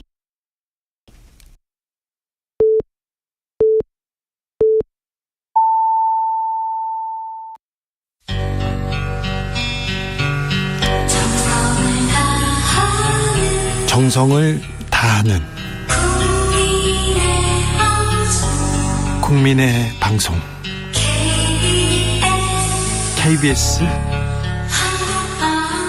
주진우 라이브. 그냥 그렇다고요. 이 시각 라디오 정보센터 뉴스입니다. 중부지방 곳곳에 많은 눈이 내린 가운데 항공기 100편 이상의 운항이 지연되고 SRT 열차 6대 운행이 지연되는 등 피해가 속출했습니다. 대통령실이 취약계층의 난방비 부담을 덜기 위해 에너지 바우처와 가스요금 할인폭을 확대하는 방안을 발표했습니다. 국민의힘 주호영 원내대표는 문재인 정권 에너지 포퓰리즘의 폭탄을 지금 정부와 서민들이 다 그대로 뒤집어쓰고 있는 셈이라고 주장했습니다. 더불어민주당 이재명 대표가 7.2조 원 규모의 에너지 고물가 지원금을 서민들에게 지급하자고 제안한 가운데 문재인 정부 당시 총리와 장 차관, 청와대 인사 등으로 구성된 정책포럼 사의제는 문재인 정부 시기에 전기요금과 가스요금 인상 최소화는 서민과 영세, 중소 자영업자를 보호하기 위한 정책 결정이었다고 밝혔습니다. 연세대가 한동훈 법무부 장관 처조코와 함께 논문을 쓴 의과대학 교수에 대해 연구 부정행위에 해당한다고 단정할 수 없다면서도 올바른 연구윤리를 숙지해 준수하도록 각별한 주의가 필요하다고 밝혔습니다. 유족의 동의 없이 이태원 참사 희생자 명단을 공개했다가 고발된 언론 매체 시민언론 민들레에 대해 경찰이 압수수색에 나섰습니다. 지금까지 라디오 정보센터 뉴스 정한나였습니다. To the Batmobile. Wave of super energy. 주기자의 1분. 들기만 하면 품절. 김건희 한동훈 가방의 놀라운 공통점. 한국 경제가 놀라운 기사를 내놓았습니다. 궁금해요. 공통점이 뭔지. 그런데 기사를 이렇게 썼더라고요. 보수 셀럽 김건희 한동훈 든 가방에 놀라운 공통점 뭔가 봤더니 합리적 가격으로 형성된 한국의 소규모 브랜드 제품이라는 것이다. 이름을 알리기 어려운 브랜드에 홍보 기회를 준다는 점에서 바람직한 현상이라고 전문가의 호평이 나온다. 좋은 현상이라고 평가했다. 그러면서 소비자 입장에선 소비가 더욱 즐거워진다는 것이다. 이게 무슨 말이지? 소비를 스스로 더 재미있어지는 것이다. 그런 관점에서 품질 대란이 일어난 거다. 제품의 의미를 부여하고 이야기를 덧붙일 수 있다. 무슨 말인지 모르는데요. 아무튼 이런 기사가 너무 많이 나옵니다. 지금 주문하면 3월이나 김건희 여사 또 들자 품절 대란, 김건희 여사 순방길에 든 가방 얼마인지 봤더니 대반전이 뭔지 봤더니 19만 9천 원, 이런 기사 너무 많이 썼습니다. 한국경제신문만 가지고 지금 얘기한 겁니다. 한국경제신문만 김건희 여사 가방에 관심이 있냐고요? 아니죠. 설 때 봤잖아요. 순방 때 봤잖아요. 다른 언론도 마찬가지입니다. 김건희 가방 기사가 100개 넘게 나옵니다. 한동훈 법무부 장관이 슬램덩크 좋아한다는 기사가 쏟아집니다. 이게 무슨 법무행정하고 무슨 상관이 있습니까? 대체 어쩌라는 건지, 김건희 가방이 그렇게 중요한 건지, 가방이 한국과 경제와 무슨 연관이 있는지 아무리 생각해도 저는 잘 모르겠습니다. 기자 20년 넘겠는데 도무지 무슨 소린지 모르겠습니다. 이런 기사 좀 그만 쓰세요. 주 기자의 1분이었습니다.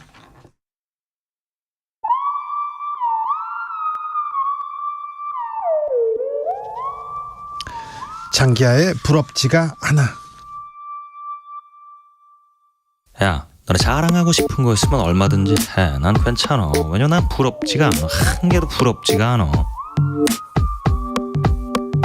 너네 자랑하고 싶은 거 있으면 얼마든지 해. 난 괜찮아. 왜냐면 난 부럽지가 않아. 전혀 부럽지가 않아. 네가 가진 게 많겠니? 내가 가진 게 많겠니? 난 잘 모르겠지만 한번 우리가 이렇게 한번 머리를 맞대고 생각을 해보자고. 너한테 10만 원이 있고 나한테 100만 원이 있어. 그럼 상당히 너는 내가 부럽겠지. 짜증나겠지. 근데 입장을 한번 바꿔서 우리가 생각을 해보자고. 나는 과연 네 덕분에 행복할까? 내가 더 많이 가져서 만족할까? 아니지, 세상에는 1000만 원을 가진 놈도 있지. 난 그 놈을 부러워하는 거야. 짜증나는 거야. 누가 더 짜증날까? 널까? 날까? 몰라 나는. 근데 세상에는 말이야, 부러움이라는 거를 모르는 놈도 있거든. 그게 누구냐면 바로 나야. 너네 자랑하고 싶은 거 있으면 얼마든지 해. 난 괜찮아. 왜냐면 난 부럽지가 않아. 한 개도 부럽지가 않아. 너네 자랑하고 싶은 거 있으면 얼마든지 해. 난 괜찮아. 왜냐면 난 부럽지가 않아. 전혀 부럽지가 않아.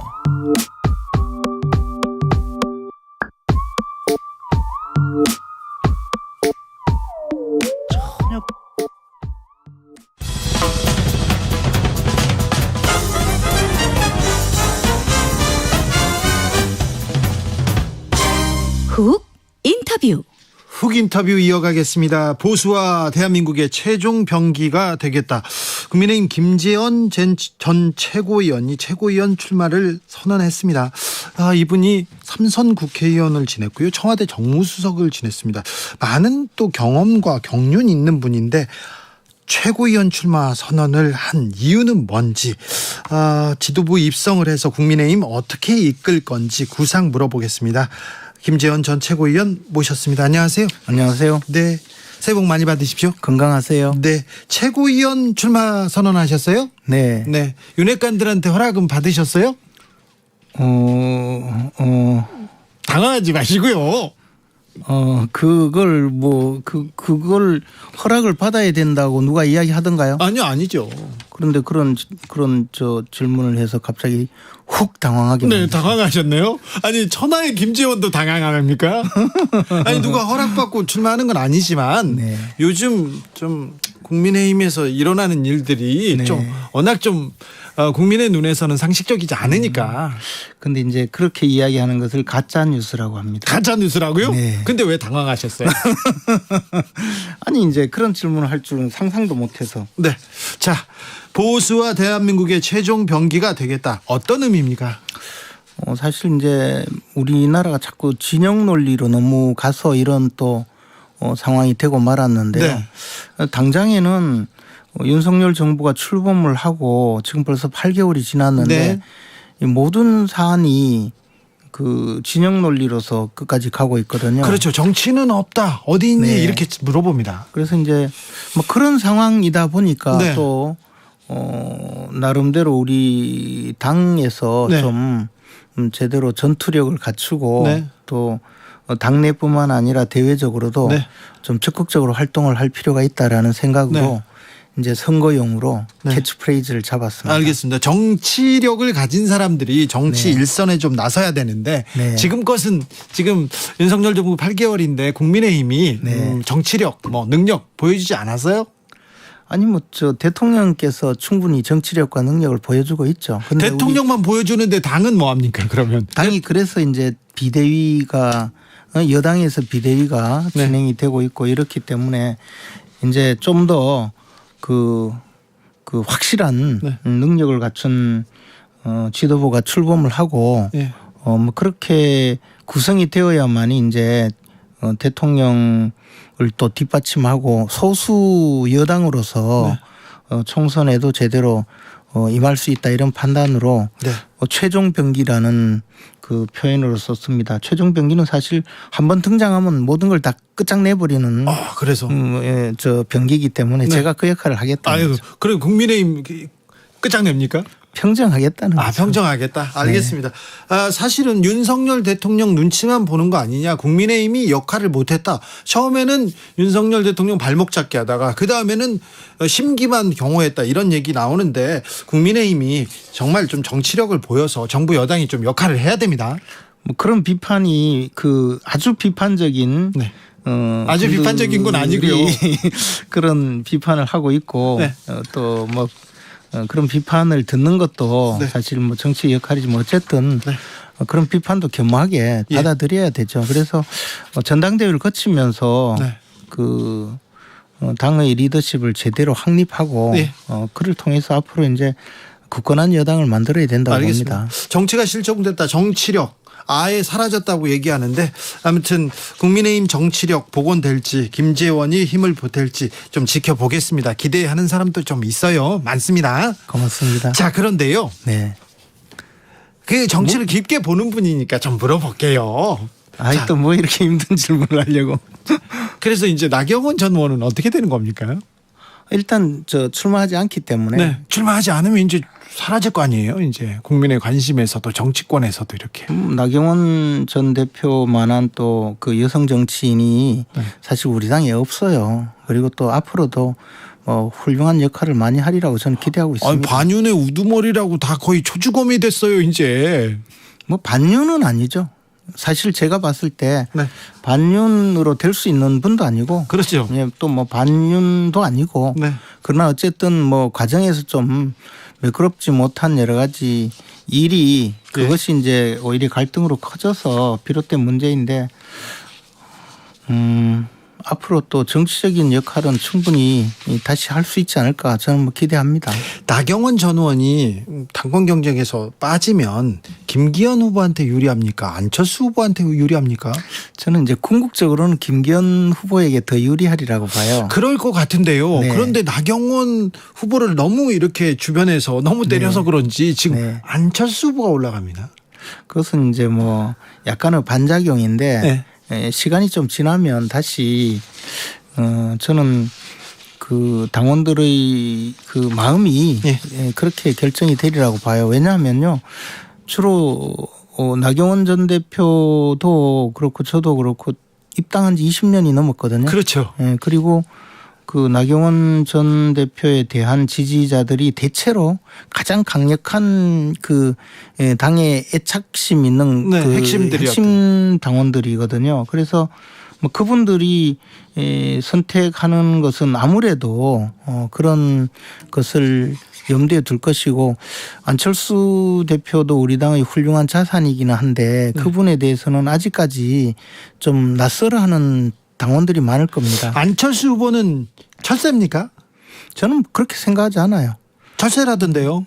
저는 이제 안철수 의원께서 처음에 정치권에 진입할 당시부터 저는 너무나 잘 알고 있거든요. 네. 제가 직접 뭐 어떤 역할을 한 것은 아니고 그때 당시에 안철수 후보를 돕던 분들이 가장 가까이서 돕던 분들이 제주에 참 많았어요. 대구 경북 사람들이 많았어요. 그뿐만 아니고 직접 이제 캠프에서 일하던 분 네. 이런 분들 많아서 저는 안철수 의원에 대해서 간접적으로 많은 이야기도 듣고 했는데 그런데 이제 그 안철수 의원께서 정치를 너무 이상적으로 생각해서 민주당 쪽으로 가서 네.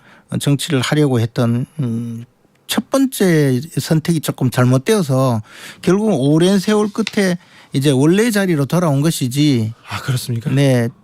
원래부터 그때 당시 그 여당이던 네. 그때 당시는 또 여당이었죠. 근데 네. 이제 그때 당시 이제 한나라당이었는 것 같은데요. 네. 그럴 때 여당으로 활동하기에는 뭐 새정치 이런 캐치프레이즈가 좀 맞지 않아서 네. 그랬을 수는 있지만 결국에는 본인이 갖고 있는 생각이나 모든 것이 우리 당에 훨씬 맞는 분이었다고 봐요. 자, 그래서 안철수는 본래 자리로 간 겁니까? 저는 그렇게 봐요. 네. 저기 가르쳐 이 찍은 손가락을 잘라버리겠다 그런 얘기도 하셨었는데 투표 네 윤석열 대통령 찍으면 그런 얘기도 하셨던 것 같은데 아무튼 단일화하셨어요. 아무튼 안철수는 본래 자리로 갔다. 자, 김기현 후보는 네. 당을 이끌 만한 그리고 이 통합을 협치를 이끌 만한 제목입니까? 저는 이제 김기현 의원과는 17대 국회 처음 같이 국회에 입성해서 네. 지금까지 옆에서 많이 지켜봤는데요. 그분은 훌륭한 분이에요. 그리고 당대표로서 충분히 역할을 하실 수 있는 분이고 포용력과 능력을 갖추고 있는 분이죠. 그런데 뭐 왜 그런 질문을 하세요? 저는 그게 질문한 의도가 이상해요. 의도가 이상하다고 하지 마시고 자 당권 주자 중에 한 명이 야 이럴 거면 차라리 당 대표 그냥 지명해라 윤 대통령 지명해라 이런 얘기를 지금 당 대표 중 후보 중에 한 명이 이렇게 얘기하고 있어서 그래요.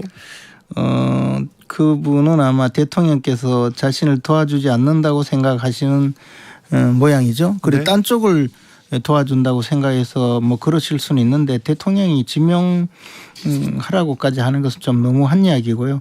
물론 대통령께서 정치적으로 어느 쪽 후보에 대해서 좀 호불호가 있을 수 있어요. 네, 김기현 후보 아주 좋아하시는 것 같더라고요. 네, 그래서 뭐 그런 정도는 네. 과거에도 사실은 있어 왔는데 과거에는 좀 더 정치력을 발휘해서 조용히 그렇게 물밑에서 해왔었고요. 제가 이제 정무수석 때도 청와대 정무수석 지내셨습니다. 그때 당시에도 전당대회가 있었고 네. 사실 이제 대표 출마하실 분들 만나서 네.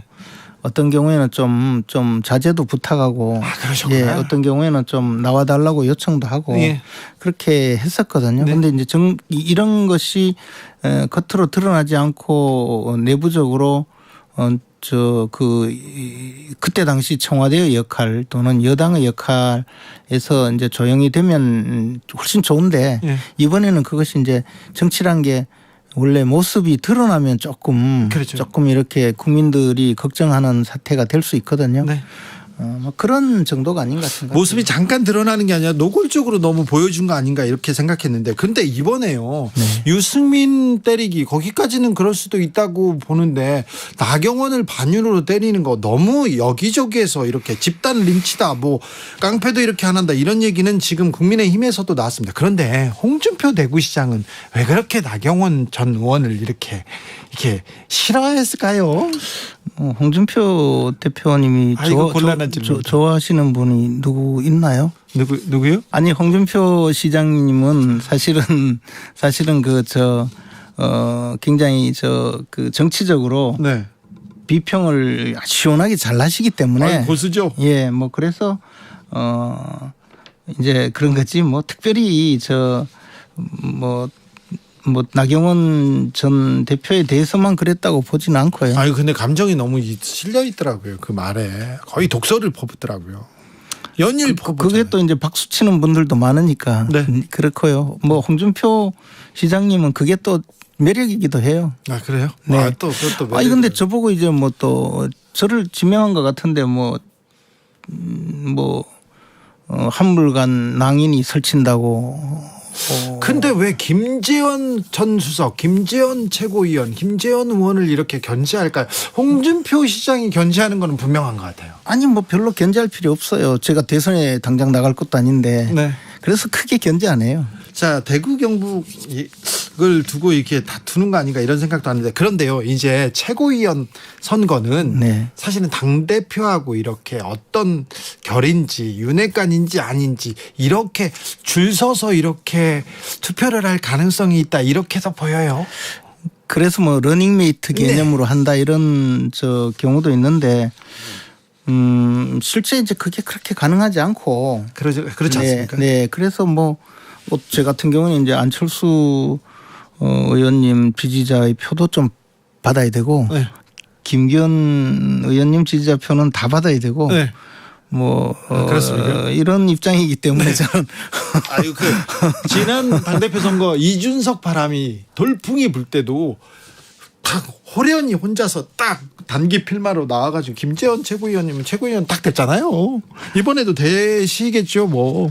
그렇게 생각하면 큰일 나요. 큰일 납니까? 네, 선거는 항상 가장 어려운 국면이라고 생각하고요. 후보자는 앓는 소리부터 배워야 돼요. 그렇습니까? 네. 낮추고.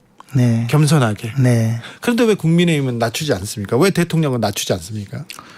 대통령은 이제 만약에 너무 낮추게 되면요, 국가의 상징이기 때문에 그것도 별로 좋은 모습이 아니고, 국민의힘은 사실 굉장히 낮추고 있다고 봅니다. 국민의힘이 낮추고 있다고요? 네, 국민의힘이 이제 겸하게 국민들의 삶을 보살피고 보듬어야 되고, 보듬고 보살피는 모습을 자꾸 보여줘야 돼요. 혹한이고 난방비 폭탄 나오고 그러는데. 그래서 지금 2배 올려서 난방비 바우처를 지급하겠다고. 오늘에서야 그 얘기가 나왔고, 지금까지는 어제까지만 해도 나경원, 그 전까지는 유승민, 그 전에는 이준석, 이런 식으로. 그 전에는 많이 안 추웠어요. 그랬습니까?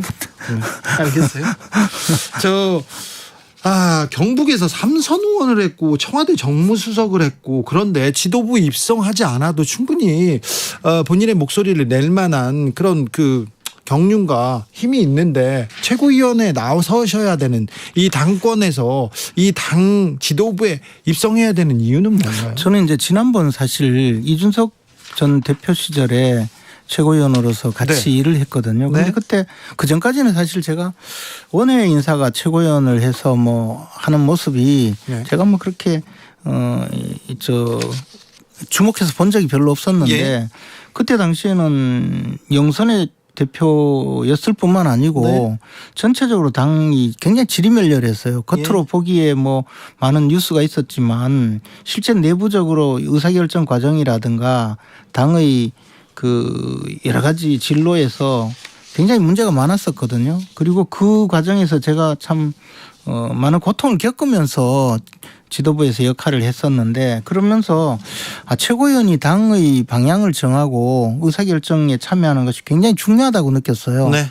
그래서 지금 우리 당에서 총선을 맞이해야 되고, 또 우리 당이 지금 처한 여러 가지 현실이 집권 여당으로서 헤쳐나가야 될 많은 어려움을 해결해야 하는데, 제가 최고위원으로서 함께 참여해서 좀 기여를 하고 싶다는 생각을 할 수밖에 없었습니다. 그리고 그런 것이 얼마나 소중한 것인지 제가 최고위원을 해보지 않았다면 모르겠는데, 최고위원 한두 분이 이상한 판단을 하고 같이 동조할 때는 굉장히 나쁜 결과가 있었거든요. 그래서 저는 제가 이제 그런 부분에서 우리 이 당을 위해서 또 나라를 위해서 역할을 해야 되겠다고 생각했습니다. 그 부분에서 다른 후보에 비해서 강점이 있겠네요.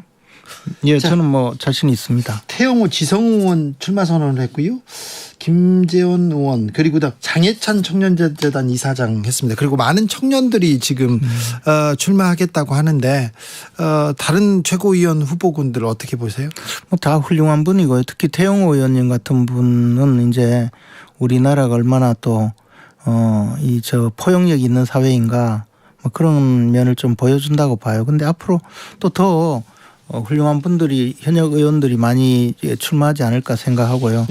또 홍준표 시장님이 저렇게 동료를 하시니까 대구 경북에서도 또 많은 분들이 출마하지 않을까 생각합니다. 네. 지금 그럼 홍준표 시장은 대구 경북에서 최고위원 나가야 된다 이 얘기하는 거예요? 방점은 최고위원 나갈 사람도 없으니 다 싹 가라라 이런. 예, 그렇게 얘기하셨더라고요. 무슨 얘기예요? 그냥 하여튼 대구 경북에서 좀 많은 인재들이 나왔으면 좋겠다라는 그런 의미이신 것 같은데. 네. 정치 고수로 이걸 물어보겠습니다. 나경원 전 의원은 이제 어떤 정치적 역할을 할까요?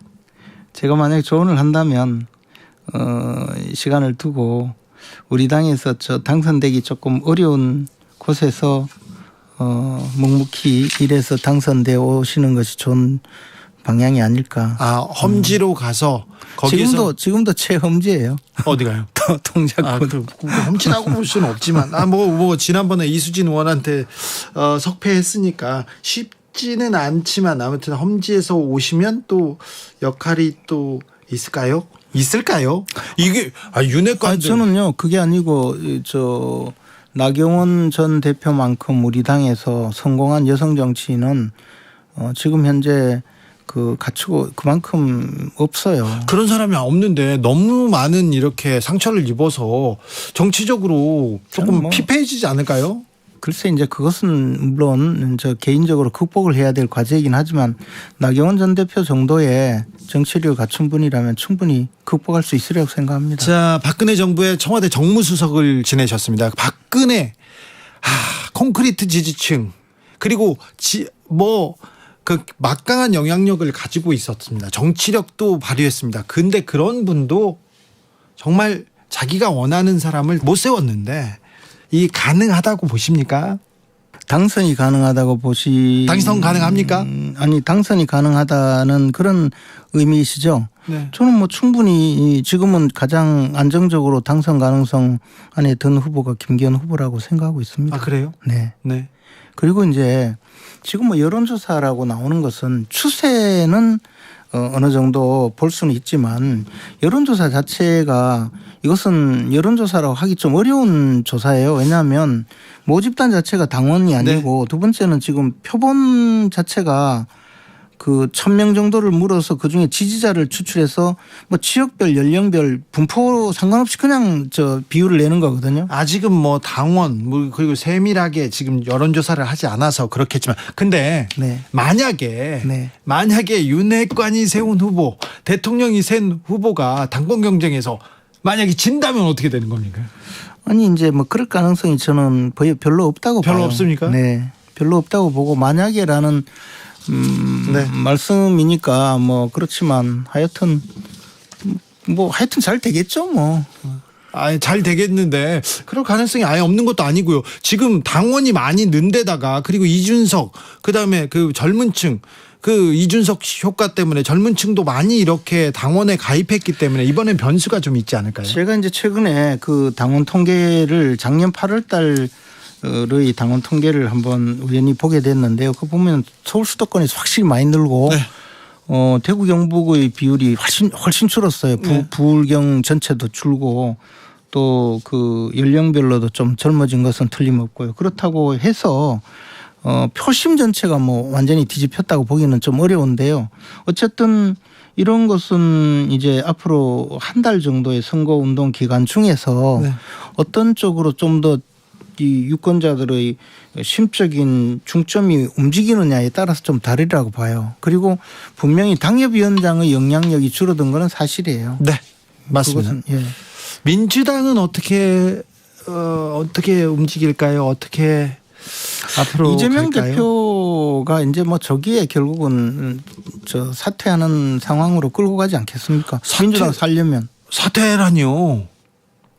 이재명 대표는 절대로 안 내려오겠지만 정당이라는 데가 자기들이 살려면 또 여러 가지 방법으로 할 수가 있고 아니면 검찰이 기소할 수는 있지만 판결을 받을 때까지는 시간이 많이 걸릴 거 아닙니까? 근데 이제 총선이라는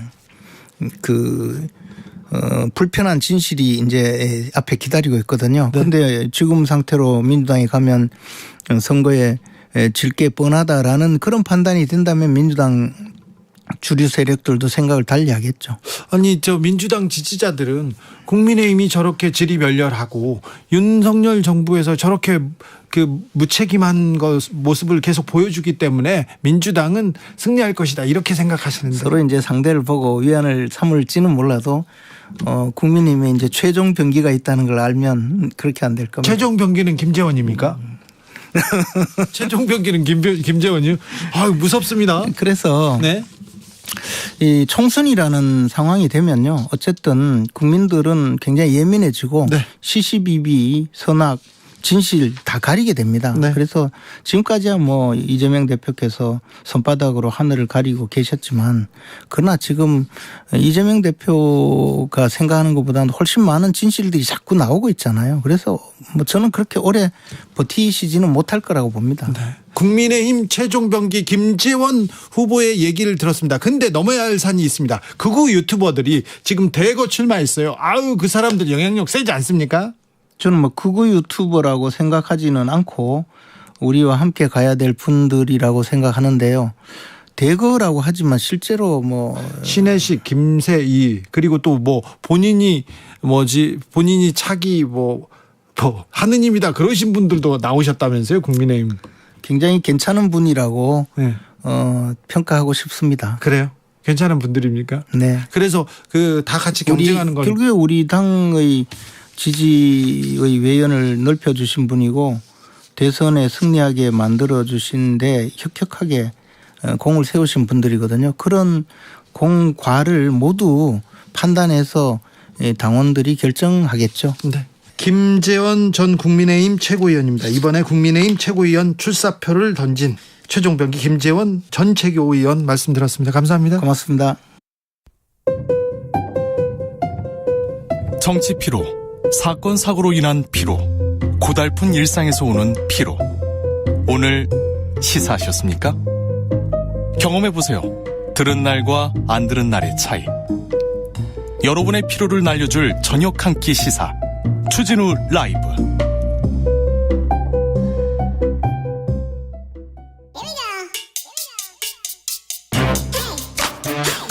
뉴스를 향한 진지한 고민, 기자들의 수다. 라이브 기자실을 찾은 오늘의 기자는 한결의 오연서 기자입니다. 어서 오세요. 안녕하세요. 요즘 바빴죠? 아유, 네, 바빴습니다. 뭐 때문에 바빴어요? 그 나경원 전 의원의 출마 여부가 가장 큰 뉴스였어서 바빴는데 이제 해결이 됐네요. 네, 해결돼서 이제 네. 조금 한숨은 돌렸습니까? 조금 그 변수는 좀 사라져서. 예. 자, 나경원 전 의원은 이제 사라졌습니다. 그런데 네. 나경원 빠지자 다른 후보들 속도 냅니다. 네. 많이 이제 구도가 이제 양강 구도로 좀 가고 있는 모양새죠. 김기현 의원이랑 안철수 의원의 양강 구도가 좀 로가 이제 전당대회가 흘러가는 분위기인데 지금 분위기는 안 좋습니다. 저 안랩에 주가는 막 뛰고 있고요. 그리고 국민의힘 사람들 들어보니까 아이고 우리가 죽 써가지고 안철수 주게 생겼네 그 얘기를 그냥 막 하더라고요. 네, 왜냐면은 이게 그 1대1로 붙었을 때 여론조사에서 계속 안철수 의원이 높게 나오니까. 자, 그러면은 네. 어떻게 된답니까? 혹시 네. 나경원 전 의원이 누구 손을 잡아주나요? 그게 이제 가장 큰 관심사인데요. 그 지지세가 이제 어디로 갈까가 가장 이제 기자들의 관심사인데 뭐 아무래도 당 안에서 현역 의원들 지지를 많이 받고 있는 김기현 의원이랑 절대적으로 많이 않을까. 절대적으로 네. 많이 갖고 있죠. 네, 그런 이제 전망을 기자들도 그렇고 당 안에서도 그렇고 제일 많이 나오고 있고요. 네. 무엇보다도 나 전 의원이 이번에 좀 정치적으로 타격을 크게 입었잖아요. 예. 다음 가깝게는 총선을 바라보더라도 좀 당선 가능성이 조금 높고 지지를 좀 많이 받고 있는 김기현 의원 손을 곧 잡아주지 않겠냐 이런 얘기가 많이 나오고 있습니다. 지금은 가만히 있다. 나중에 김기현 의원 손을 잡아줄 거다. 그러면서 자기의 정치적 미래를 한번 볼 거다. 그렇죠. 예. 왜냐하면 이번에 또 윤심과 윤 대통령과 너무 이제 척을 지는 것처럼 이제 흘러갔기 때문에 어쨌든 윤심이랑 지금은 좀 거리를 두고는 있지만 다시 이제 관계를 잘 정립해가지 않겠냐 뭐 이런 얘기가 나오고 있습니다. 네, 윤핵관 얘기하더라고요. 우리도 매우 지금 다급하다. 그래서 최고위원과의 러닝메이트 이런 얘기하고 있다 이렇게 네. 얘기하더라고요. 그것도 이제 복잡하게 좀 고민을 하고 있다고 합니다. 네. 여론조사 개요를 얘기해야 됩니다. 엠블레인 퍼블릭에서 YTN 의뢰로 설 연휴 기간에 22일에 3일 이렇게 국민의힘 지지층 대상으로 조사했는데요. 안 의원이 앞서 달린다고 합니다. 자세한 내용은 중앙선거 여론조사 심의위원회 홈페이지 참조하시면 됩니다. 자, 여야 서로 다른 목소리 내고 있지만 난방비 대책 내놓기 시작했습니다. 이제서야 난방비 고지서가 나오고 국민들의 원성이 시작되고 나서야 이제서야 민심이 좀 돌아서지 않을까라는 좀 위기의식을 느낀 걸로 보이는데요. 여당과 야당이 이제 조금 다른 대책을 내놓고 있습니다. 민주당은 이제 난방비 폭탄이 연일 화두에 오르다 보니까 민생위기 해결을 위한 관점에서 추경 편성을 요구하고 있는데요. 네. 이재명 대표가 오늘 오전에도 긴급 대책회의를 열었거든요. 원래 이제 30조 원 규모의 이제 민생 추경을 요구를 했다가 받아들여지지 않으니까 난방비에 초점을 맞춰서 에너지 고물가 지원금을 제안했습니다. 네. 7.5조 규모고요. 횡재세라는 단어가 이제 뉴스에 많이 나왔었는데요. 예. 에너지 기업들이 과도한 근로소득 영업이익을 이제 취하는 거에 대해서 돈 많이 벌었잖아요. 네, 세금 내는 거를 좀 검토를 하자 이렇게 횡재세 개념을 처음으로 제안을 했습니다. 네. 그런데요. 네. 여당에서는 그렇죠. 반대하고 있더라고요. 예, 추경이 왜냐하면 이게 이제 민주당에서 지금 난방비 얘기를 하면서 이재명 대표 지금 사법 리스크 가리려고 이제 횡재세라든지 추경이라든지 이런 걸 좀 던지는 거 아니냐 이렇게 보면서 반대를 하고 있습니다. 근데 민생 법안이 나왔으면 법안대로 좀 처리하면서 얘기해야지. 민주당 얘기하면 무조건 이재명 리스크다, 뭐 사법 리스크 가리려고 한다 이렇게 얘기합니까? 네, 오늘 그 횡재세는 이제 대장동 이익이 횡재라고 하면서 논평도 내고 막 그랬었더라고요. 그래서 민생 문제인데 난방비 문제인데 모처럼 좀 여야가 합의된 모습을 좀 보여주는 게 좋지 않았을까라는 아쉬움도 많이 나오고 있고요. 네. 국민의힘에서는 이제 추경이나 이런 거에 대해서 반대를 하면서 이제 취약계층한테 이제 에너지 바우처 지원을 좀 늘리는 방향으로 대책을 마련을 하고 있고 실제로 이제 대통령실이 오늘 오전에 관련된 대책을 좀 내놓기도 했습니다. 이제서야 나왔습니다. 그런데 국민의힘에서는 이 난방비 폭탄이다, 난방비 고지서 너무 많이 나온다, 이 얘기 나올 때마다 이거 문재인 정부 탓이라고 하잖아요. 네. 근데 다 그렇게 얘기합니까? 문재인 정권 때 이제 많이 올렸으면 지금 이렇게 갑자기 오르지 않았을 텐데 문재인 정권에서 올려야 되는 상황임에도 불구하고 너무 적게 올렸다. 다른 나라에 비해서도 적게 올렸다. 이 논리로 지금 문재인 정권이 이제 저질러 놓은 일을 우리가 이제 떠안았다 뭐 이렇게 얘기를 하고 있는 거죠. 아니 공공요금, 전기요금, 뭐 가스요금이 다른 나라에 비해서 쌉니다. 그래서 국민들, 서민들 살기가 또 조금 좋습니다. 그거는. 근데 그게 잘못된 거랍니까? 그러면? 뭐 이제 대책에 대해서도 이렇게 서로 다른 목소리가 나오고 있고 책임론에 대해서도 좀 계속 서로 다른 목소리가 나오고 있습니다. 회사는 뭐 수익성이 가장 중요하겠지만 공공기업이기 때문에 공공성, 수익성보다 더 조금 그 앞에다 두고 이렇게 사업을 펼치면 국민들한테 보탬이 되죠. 근데 이 부분에 대해서 자꾸 이렇게 자꾸 문재인 정부 탓하는데 아무튼 대책을 내놓기 시작했습니다. 오늘부터 내놓았으니까 내일도 모레도 이제 민생을 위해서 대책을 좀 더 내놓겠죠. 내놓은 대책을 가지고 여야가 좀 합의를 해서 서민들 그리고 또 취약계층 조금 따뜻하게 난방비 걱정 없이 겨울 날 수 있도록 이렇게 좀 했으면 좋겠습니다. 네. 살펴주셨으면 합니다. 네. 자, 마지막으로 만나볼 이야기는요? 네, 이재명 대표가 어제 이제 얘기를 했었습니다. 주말에 검찰 조사 받겠다고 해서 이틀 남았거든요. 네. 이재명 대표의 두 번째 검찰 조사 이틀 남겨둔 상황에서 광폭 민생 행보에 나섰습니다. 네. 오늘 일정이요 7개. 더라고요. 지방 일정 많더라고요. 예, 지방. 그러니까 오전에는 민주당 아까 얘기했던 그 난방비 관련해서 긴급 대책회의를 열었고 또 국가폭력 피해자 간담회 뭐 이런 데도 참석을 했는데요. 오후에는 1박 2일 일정으로 전북을 찾아서 민생 현장 방문하는 일정을 수행하기로 했습니다. 네. 왜 그렇게 바쁘게 가나요? 이제 주말 검찰 조사를 앞두고 주중에는 이제 민생 행보로 이제 관심을 집중시켜서 사법 리스크에 대한 이제 사법 리스크가 부각되는 것을 좀 최소화하려는 의도로 좀 풀이가 되고 있는데요. 네. 실제로 이제 설 연휴 뒤에 검찰 조사에 대한 직접적인 발언은 좀 자제를 하고 있는 상태입니다. 민생을 좀 강조하겠다 뭐 이런 행보를 좀 이어가고 있는 거고요. 어제 그 철험회, 그 당내 모임인 철험회 회동에서도 뭐 특별히 이제 다른 발언을 안 하고 이야기만 좀 많이 들었었다고 합니다. 그래서 최대한 좀 사법 리스크에 대한 이제 부각을 좀 가리려고 하는 뭐 그런 행보를 좀 보이고 있습니다. 지금 많이 듣고 민생 행보 간다 이렇게 얘기. 이재명 대표랑 밥을 먹어보면요.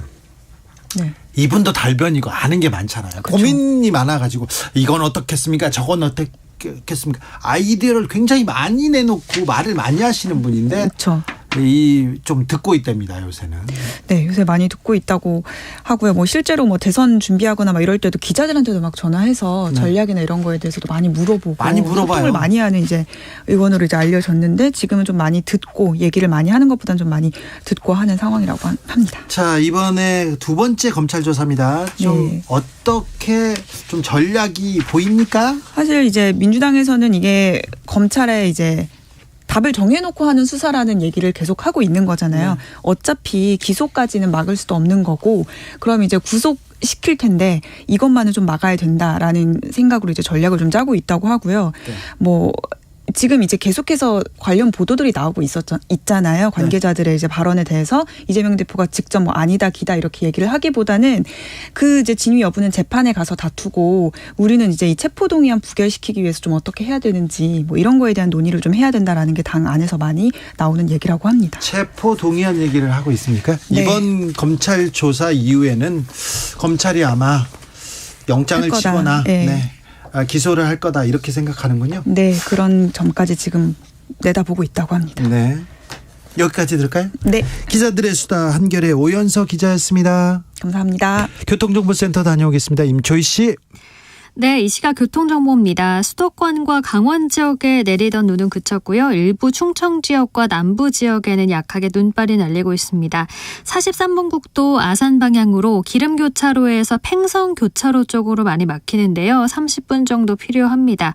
팽성나들목 부근에서 있었던 사고 여파고요. 고속도로는 수도권 거의 전 구간에서 흐름이 수월하고요. 남부권에서는 남해 이지선 서부산 쪽으로 감전에서 정체가 되고 있습니다. 남해고속도로 부산 방향은 덕천에서 정체고요. 순천 완주고속도로 순천 쪽으로는 서면 5터널 안 2차로에서 사고가 발생했습니다. 주의해서 지나시기 바랍니다. 호남고속도로 순천 방향은 광산부터 산월, 다시 독림부터 서강주 사이 많이 밀리고요. 서울 시내도 밀리는 곳이 많이 없습니다. 동부간선도로 의정부 쪽은 군자교에서 중랑교, 다시 월계일교부터 상계교 사이 밀리고요. 올림픽대로 공항 방향은 성산대교에서 가양대교 사이만 막히고 있습니다. KBS 교통정보센터에서 임초희였습니다.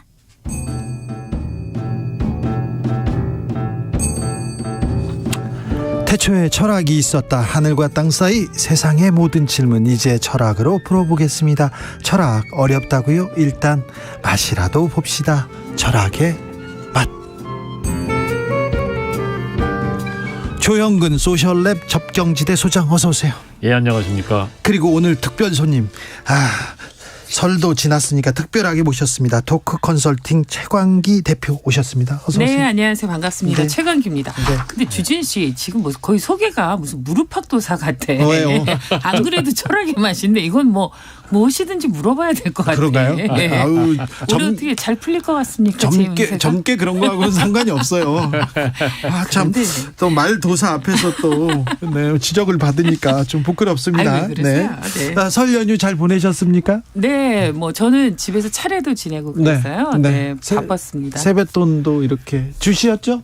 줘야 되는데 저희는 지금 저희 어머니 연세 많으셔가지고 근래 코로나 이후에는 자녀들이 손주 세대들이 안 오고 있어요. 아, 그래요? 어머니께서 오지 말라고. 아, 지금도? 예. 올해 이번 아마 설 정도까지 그렇게 하게 됐거든요. 저는 올해 드디어 이제 온 가족이 모이는 바람에 그전에는 사실 이제 굳었다라는 표현이 맞을지 모르겠지만 이 세뱃돈이 굳었는데 며칠 전부터 저희 남편이랑 엄청 고민했어요. 네. 저희가 이제 제가 그 조카들이 뭐 초등학생, 중학생, 고등학생, 대학생이 줄줄이 있으니까 어떻게 줘야 돼? 무슨 기준으로 줘야 되냐? 그거 어렵습니다. 어려웠어요. 네. 저 기사 여러 개 찾아봤잖아요. 뭐 어느 정도 기준? 357이다, 뭐 135다, 뭐 이런 얘기 뭐 많이 하더라고요. 사모 10만 원. 이게 조사에선 제일 많이 나왔다고 하더라고요. 초등학생 네. 3만 원. 근데 그거는 네. 어디서 조사했느냐가 굉장히 중요한데 네. 형편이 좋은 대기업이나 이런 데서 조사하시면 네. 많이 주면 좋죠. 저도 많이 맞아요, 주는 맞아요. 삼촌 네네, 뭐 맞습니다. 많이 주는 고모 이런 분들 좋았어요. 아유, 뭐 친척 어른이 뭐 할 일 있나요? 돈이나 주는 거지. 그런 그럼요. 얘기하는 사람들 많아요. 맞아요. 아이고. 나이 들면 뭐 그거- 이렇게 입은 닫고 주머니를 열려고 그러는데. 그게 제가 지난번에도 말씀드렸지만 그 이야기 참 특히 주머니 가벼운 사람들한테는 그 어려운 이야기입니다. 그러니까요. 맞습니다. 맞아요. 예. 네. 명절 때 이런 부담 때문에 좀 부담스러워요. 이런 분들 많습니다. 그래서 그렇죠. 며칠 전부터 명절이 다가오기 전에 명절 증후군이라고 그래서 온몸이 쑤시고 아프고 네. 이유 없이 막 열이 오르락 내리락하고 골이 지끈지끈 아프잖아요. 아, 그게 다 그런 것 때문입니까? 당연하지요. 그러세요? 한두 가지 신경 쓸 일이 아니니까요. 그렇군요. 네. 아무튼 물가가 오르면서 세뱃돈 부담된다는 분들 참 많으세요. 네. 많으세요. 저는 이번에 세뱃돈을 받았기 때문에 얼굴이 환하게 피셨네요. 어쩐지. 저는 어머님 아버님한테 받고 조카들 줄에 서 있다가 한 번 더 받았습니다. 나 참 이렇게 좋은 방법이 있었구나 이런 생각이 돼서 당황하시고 그냥 주시더라고요. 부모님께서 저건 언제 처리되나. 아니. 조카들한테 자랑했더니 조카들도 좋아했어요. 저는 사실 같이 절하고 싶더라고요. 아니 그러니까 저를 뒤에서 이렇게 손을 이렇게 딱 내니까 이렇게 살짝 받았어요. 네. 자, 이 가수 이적 씨가 3만 원권 발행 얘기했는데 여기에 엄청난 사람들이 호응을 하거나 좀 관심을 표했는데 이게 3만 원권을 만들어 달라 이런 얘기가 아닐 거예요. 그렇죠. 제가 보기에도 사실은 3만 원권이 중요한 게 아니라 이 경기가 좀 어려우니까 네, 사실 돈이 잘 벌고 경기가 좋아서 5만 원씩 뭐 한 장 주는 게 아깝나요? 2장도 3장도 줄 수 있죠. 그렇죠. 그런데 그렇죠. 네. 이게 참 1만 원씩 주기에는 괜히 내 손이 좀 부끄럽고 3만 원씩도요. 4명 5명 되면 그게 얼마인 줄 그렇습니다. 아세요? 맞습니다. 정말 네. 그게 초등학생이나 3만 원 준다고 그러죠. 네. 그리고 또 돈을 줘놓고도 조금 준 거 아닌가 그래가지고 또 소심한 사람들은 계속 이렇게 좀 더 줘야 되는가 이 생각하고 있어요. 그래 저희 조카도 애들이 성격이 있어서 어떤 착하고 순한 조카는 그냥 고모 고맙습니다 이러고 봤는데 또 우리 그 여동생네 집 조카는 아주 또 이렇게 말을 잘해요.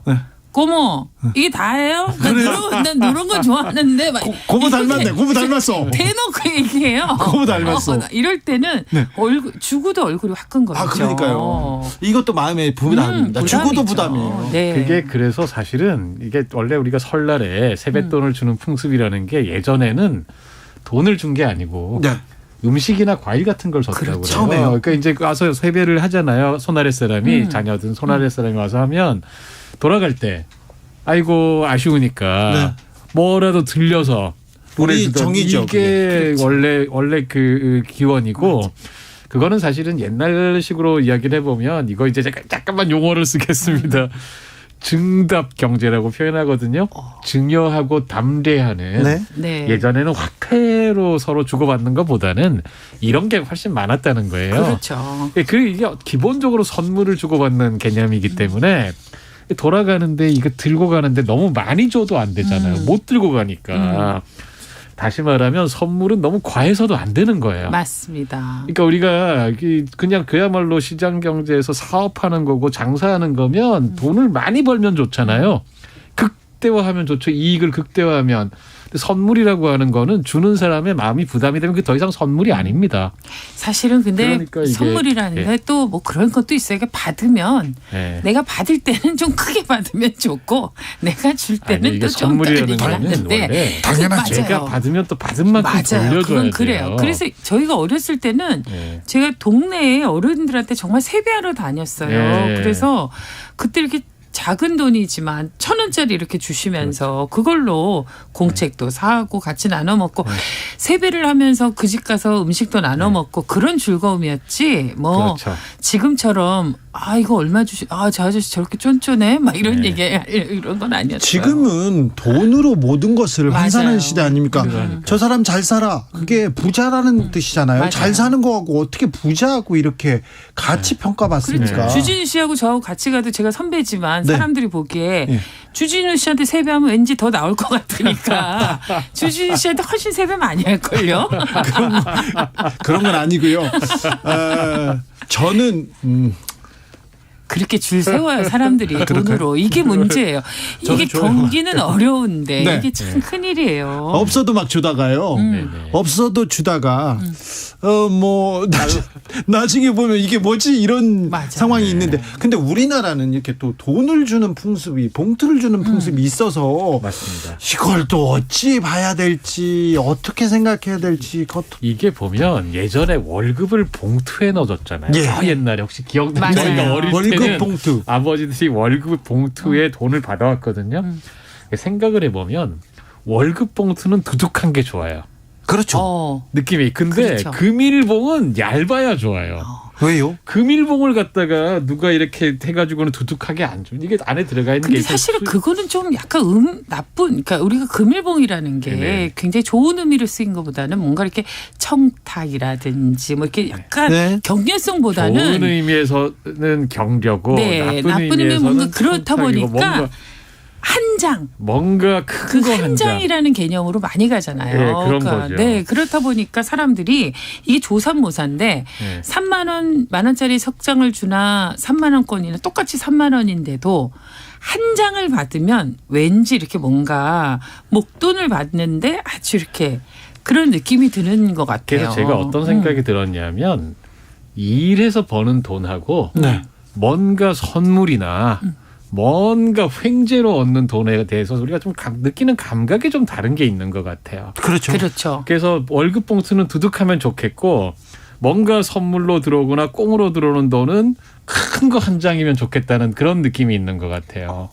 그 인류학자나 사회학자 이런 분들 중에서 이런 거 연구를 해보면 사람들이 돈을 갖다가 왜 우리는 지금 이제 너무다 디지털화되는데 옛날에 통장 다 따로따로 뭐 하고 아니면 실제로 현금에 저금통에 넣어두기도 그러잖아요. 그 사람들 조사를 해보니까 일한 돈을 넣어두는 저금통하고 예를 들면 꽁돈으로 얻는 저금통을 따로 쓰는 경우가 많다는 거예요. 그래요? 그러니까 꽁돈으로 쓰는 거를 훨씬 더 많이 쓰겠네요. 그렇죠. 예. 그래서 쓰는 용도도 좀 서로 달라지고 일한 돈으로 번 돈에 훨씬 더 뭔가 좀 보람된 일에 쓰려고 하고 그렇군요. 유흥에 쓰는 거는 꽁돈으로 드는 그렇죠. 그렇죠. 그건 당연히 좀 그런 생각이 좀 들죠. 심리적인 것 같아요. 아무래도 그러니까 아까 이야기한 것처럼. 근데 하긴 요즘은 이제 3만 원권 뭐 이게 돈의 액수가 문제가 아니라 요즘처럼 현금이 사라지고 있는 이 시점에 또 이런 논의는 또 꼭 필요하니까 요즘 사실 제가 선물할 때 보면 뭐 이렇게 기프트콘 뭐 이렇게 해가지고 상품권이나 이런 것도 많이 주더라고요. 실제로 스마트폰에서 기프트콘 보내주면. 네, 그리고 올해 설에 그 부모들이 자식에게 이렇게 세뱃돈 대신에 주식을 주겠다고 하는 분들도 그런 기사도 많이 의외로 많이 있었어요.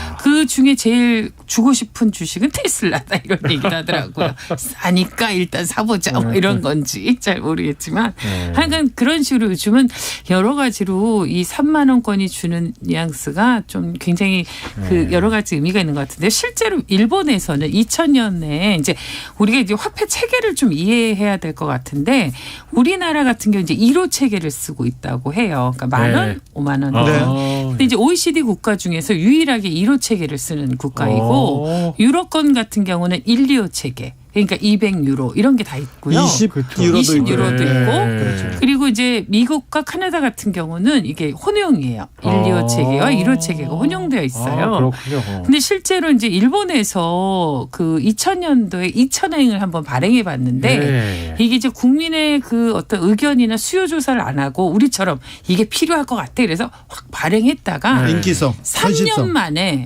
3년 만에 사라졌다는 이런 얘기가 있어요. 사람들이 너무 안 써서. 네. 그런 것처럼 사실 지금이야 이렇게 명절 때 그렇죠. 뭔가 이렇게 이렇게 폼나요보다 뭐라고 표현할 수 없는데 이게 5만 원권을 주긴 좀 부담스럽고 10,000원 3장 주긴 좀 뭔가 좀 좀스러운 느낌이 들어서 3만 원권을 제한하는 건데 그것도 참 시기에 따라 그런 거죠. 제가 기자 생활 처음 이제 몇 년 안 됐을 때 저희 선배가 제주 원래 이사장 서명숙과 성격이 좋지는 않습니다. 매우 훌륭한 사람인데. 아까도 전화했는데 바로 얘기할게요. 네. 훌륭한 사람이라고 했잖아요. 네. 그분하고 문정우 선배라고 저희 편집국장. 그렇죠. 이제 그분이 김은 편집국장, 김은 소설가 그 다음에 이제 서명숙 이렇게 문정으로 그렇죠. 이렇게 내려오는데 이렇게 해가지고 저는 기자 생활 몇 년 안 하겠습니다. 제가 얘기를 했어요. 왜? 그러니까 저는요 돈을 많이 벌어가지고 돈을 이렇게 베풀면서 주변 사람들한테 이렇게 하면서 품위 있게 살겠습니다. 이렇게 했더니 야 돈이 있어야 품위 있게 사는 게 아니야. 그러니까 아니 돈 없으면 후배들 만나거나 친구 맞아요. 만나는데도 힘들어요. 돈 없이 품위 있게 사는 거 힘들어요. 그래가지고 논쟁을 했던 적이 있었어요. 근데 지금 이게 돈 없이도 품위 있게 살 수 있을까? 이게 고민입니다.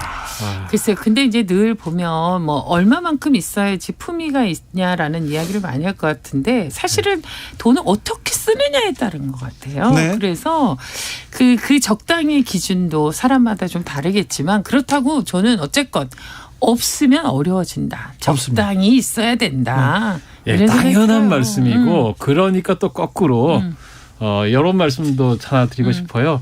20살 때보다 60살이 돼가지고 10배 더 부자가 된 사람을 찾기는 어렵지 않습니다. 그렇다고 해서 10배 행복해지는 건 아니거든요. 네. 예, 돈이 많은 것 자체가 중요한 게 아니고 얼마만큼 돈의 우리 주인이 될 수 있는가. 이것도 그만큼 중요하다. 그렇죠. 그냥 제가 주인이 공자님 되는지. 말씀처럼 덧붙여보겠습니다. 이게 철학의 맛이구나. 네. 돈의 주인이 돼야 된다. 그렇죠. 나는 돈의 노예인 것 같아. 돈의 노예는 저도 그래요. 이게 아니 솔직히 방송에 나와서 돈의 주인이 되자 이런 얘기 하지만 일상이 그게 그렇게 안 돼요. 막 오늘도 맞아요. 관리비 이렇게 나오는 거 뭐? 이 가스비가 막 이러면서 벌벌 떨고 그렇죠. 가스 줄이게 되고 그러다가 돈 쓰는 재미 있잖아요. 한번 돈을 쓰는 재미를 들여보면 굉장히 또 재밌다고 하잖아요. 근데 어떤 분들은 부자들 있잖아요. 돈 버는 재미에 빠져가지고 돈 쓰는 것도 그렇고 돈 버는 게 그렇게 재밌다고 하는 사람도 있어요. 더 나빠요. 지금 일자리도 없고 뭘 해야 될지 지금 괴로운데. 그러게요. 네. 근데 어쨌건 정말 근데 요즘 이제 그 TV나 우리 방송에서도 그렇고 보면 역할이 참 중요한데 너무 이게 양극화되어 있는 거예요. 그러니까요. 지금 점점 이런 얘기가 더 나올 수밖에 없는 게 추석 때마다 설 때마다 이제 모일 때마다 이런 얘기가 나올 수밖에 없는 게 사회적 양극화, 부의 양극화는 더 심해지고 있어요. 맞아요. 그래서 이 얘기 계속 나올 거예요. 제가 이게 통계 한번 인용해 보고 싶은데요. 우리 한국이 지금 명백한 선진국이거든요. 네. 선진국 클럽 OECD에 가입한 게 1995년입니다. 네. 그 해에 우리나라 전체 소득 중에 소득 상위 10%가 31.8%를 차지했어요. 그분들이 버는 몫이. 근데 2021년에는 이게 46.5%까지 올랐어요. 그만큼 그 아래 90% 우리 대부분이죠. 우리 대부분이 갖는 몫이 그만큼 줄었어요. 이게 지금 한국이 선진국이 되면서 참 좋은데 더 불평등한 세상이 됐습니다. 세상이 그렇습니다. 세계는 더 계속 이렇게 발전하고 번성하는데 가난한 사람들은 더 가난해지고 굶주리는 사람들은 더 늘었어요. 이 그러게요. 역설을 어떻게 이제 풀어야 될지. 정말 이게 풍요 속의 빈곤이 아니라 이제 극빈으로 몰리는 그런 시간이 돌아와서 더 안타까울 수밖에 없습니다. 지금 난방비 얘기를 다 하고 있는데 난방비 어렵다. 공공요금 계속 올리면 서민들 어렵죠. 극빈계층 그다음에 취약계층 어렵죠. 그런데 이런 대책 세우는 것보다 부자들 기업 세금 깎아주는데 정치권이 다 거기에 생각하지 않습니까? 작년에 예산안 통과시키면서 5년간 64조 감세 법안, 법인세, 종부세 이런 거, 기업과 부자들, 집부자들 세금을 깎아주는데 우리 정치권이 합의했습니다. 예. 가난한 분들 지난번에도 말씀드렸지만 에너지 바우처 지원은 깎았거든요. 네? 대폭 깎았습니다. 지금 이제 와서 소잃고 외양간 고치겠다고 같은 에너지 바우처를 갖다가 뭐 하겠다는 등 또 횡재세 얘기를 뭐 야당 대표께서 하셨는데 틀린 말씀 아니에요. 다 맞는 말인데 이거 먼저 하셨어야죠. 작년에 하셨어야죠. 이제 와서 막 난리가 나니까 그러니까요. 정말 이게 이 여의도의 시계바늘이 다 윤심 용산을 향해 하는 게 아니라 정말 민심을 향해서 국민들의 목소리가 어디에 있는지 그분들의 눈물은 어디에서 흘리고 있는지 좀 잘 기울여 봐야 되지 않을까 이런 생각이 드네요. 근데 예전에도요. 정치권이 국민의 목소리를 듣지 않았어요. 항상 선거 때만 국민 속으로 얘기하는 게 국민하고 지금 괴리되어서 살았어요. 그러니까 지금 돈이 없어서 3만 원권이 없어서 지금 문제입니까? 여러 가지로 그런 거죠. 근데 어쨌건 어느 국회의원께서 지금 뭐 3만 원권을 갖다가 그 글이 화제가 되니까 가수 이적 씨 글이 화제가 되니까 그거 발행하자고 의회에서 결의안을 추진하겠다. 지금 그 일을 하실 때가 아닙니다. 그렇죠. 국회의원께서 그렇죠. 참 답답합니다. 네. 민생 법안들이 많이 계류 중인데 다 빨리 시급하게 처리가 되었으면 좋겠고요. 저는 어쨌든 그래서 여의도에 오면 여기 시계가 조금 이상해지는 것 같아서 굉장히 불안해요. 근데 주진우의 라이브를 들으면 그래도 좀 세상이 좀 이렇게 환하게 보이는 것 같고 한 번 좀 웃을 수 있어서 다행이라는 생각이 드네요. 아, 그렇습니까? 네. 새해 덕담이에요. 내가 또 언제 나올지 또 누가 알아요. 그래서 하는 얘기예요. 너무 오랜만에 나오셨어요. 자주 오셔야죠. 네, 그래요. 새해 복 많이 받으시고요. 알겠습니다. 새해는 좀 이렇게 좀 희망적인 얘기를 많이 들려줘야 되는데 뉴스를 보면 답답하고 서민들 국민들 생각하면 더 미안하기도 합니다. 어른이라면 미안함을 가져야 되는데 정치인들은 안 가지니까 올해 철학의 맛에서 돈 얘기를 좀 해봤습니다. 오늘도 감사했습니다. 최강기 선생님 감사합니다. 네, 고맙습니다. 조영원 소장님 감사합니다. 저는 내일 올게요. KBS 58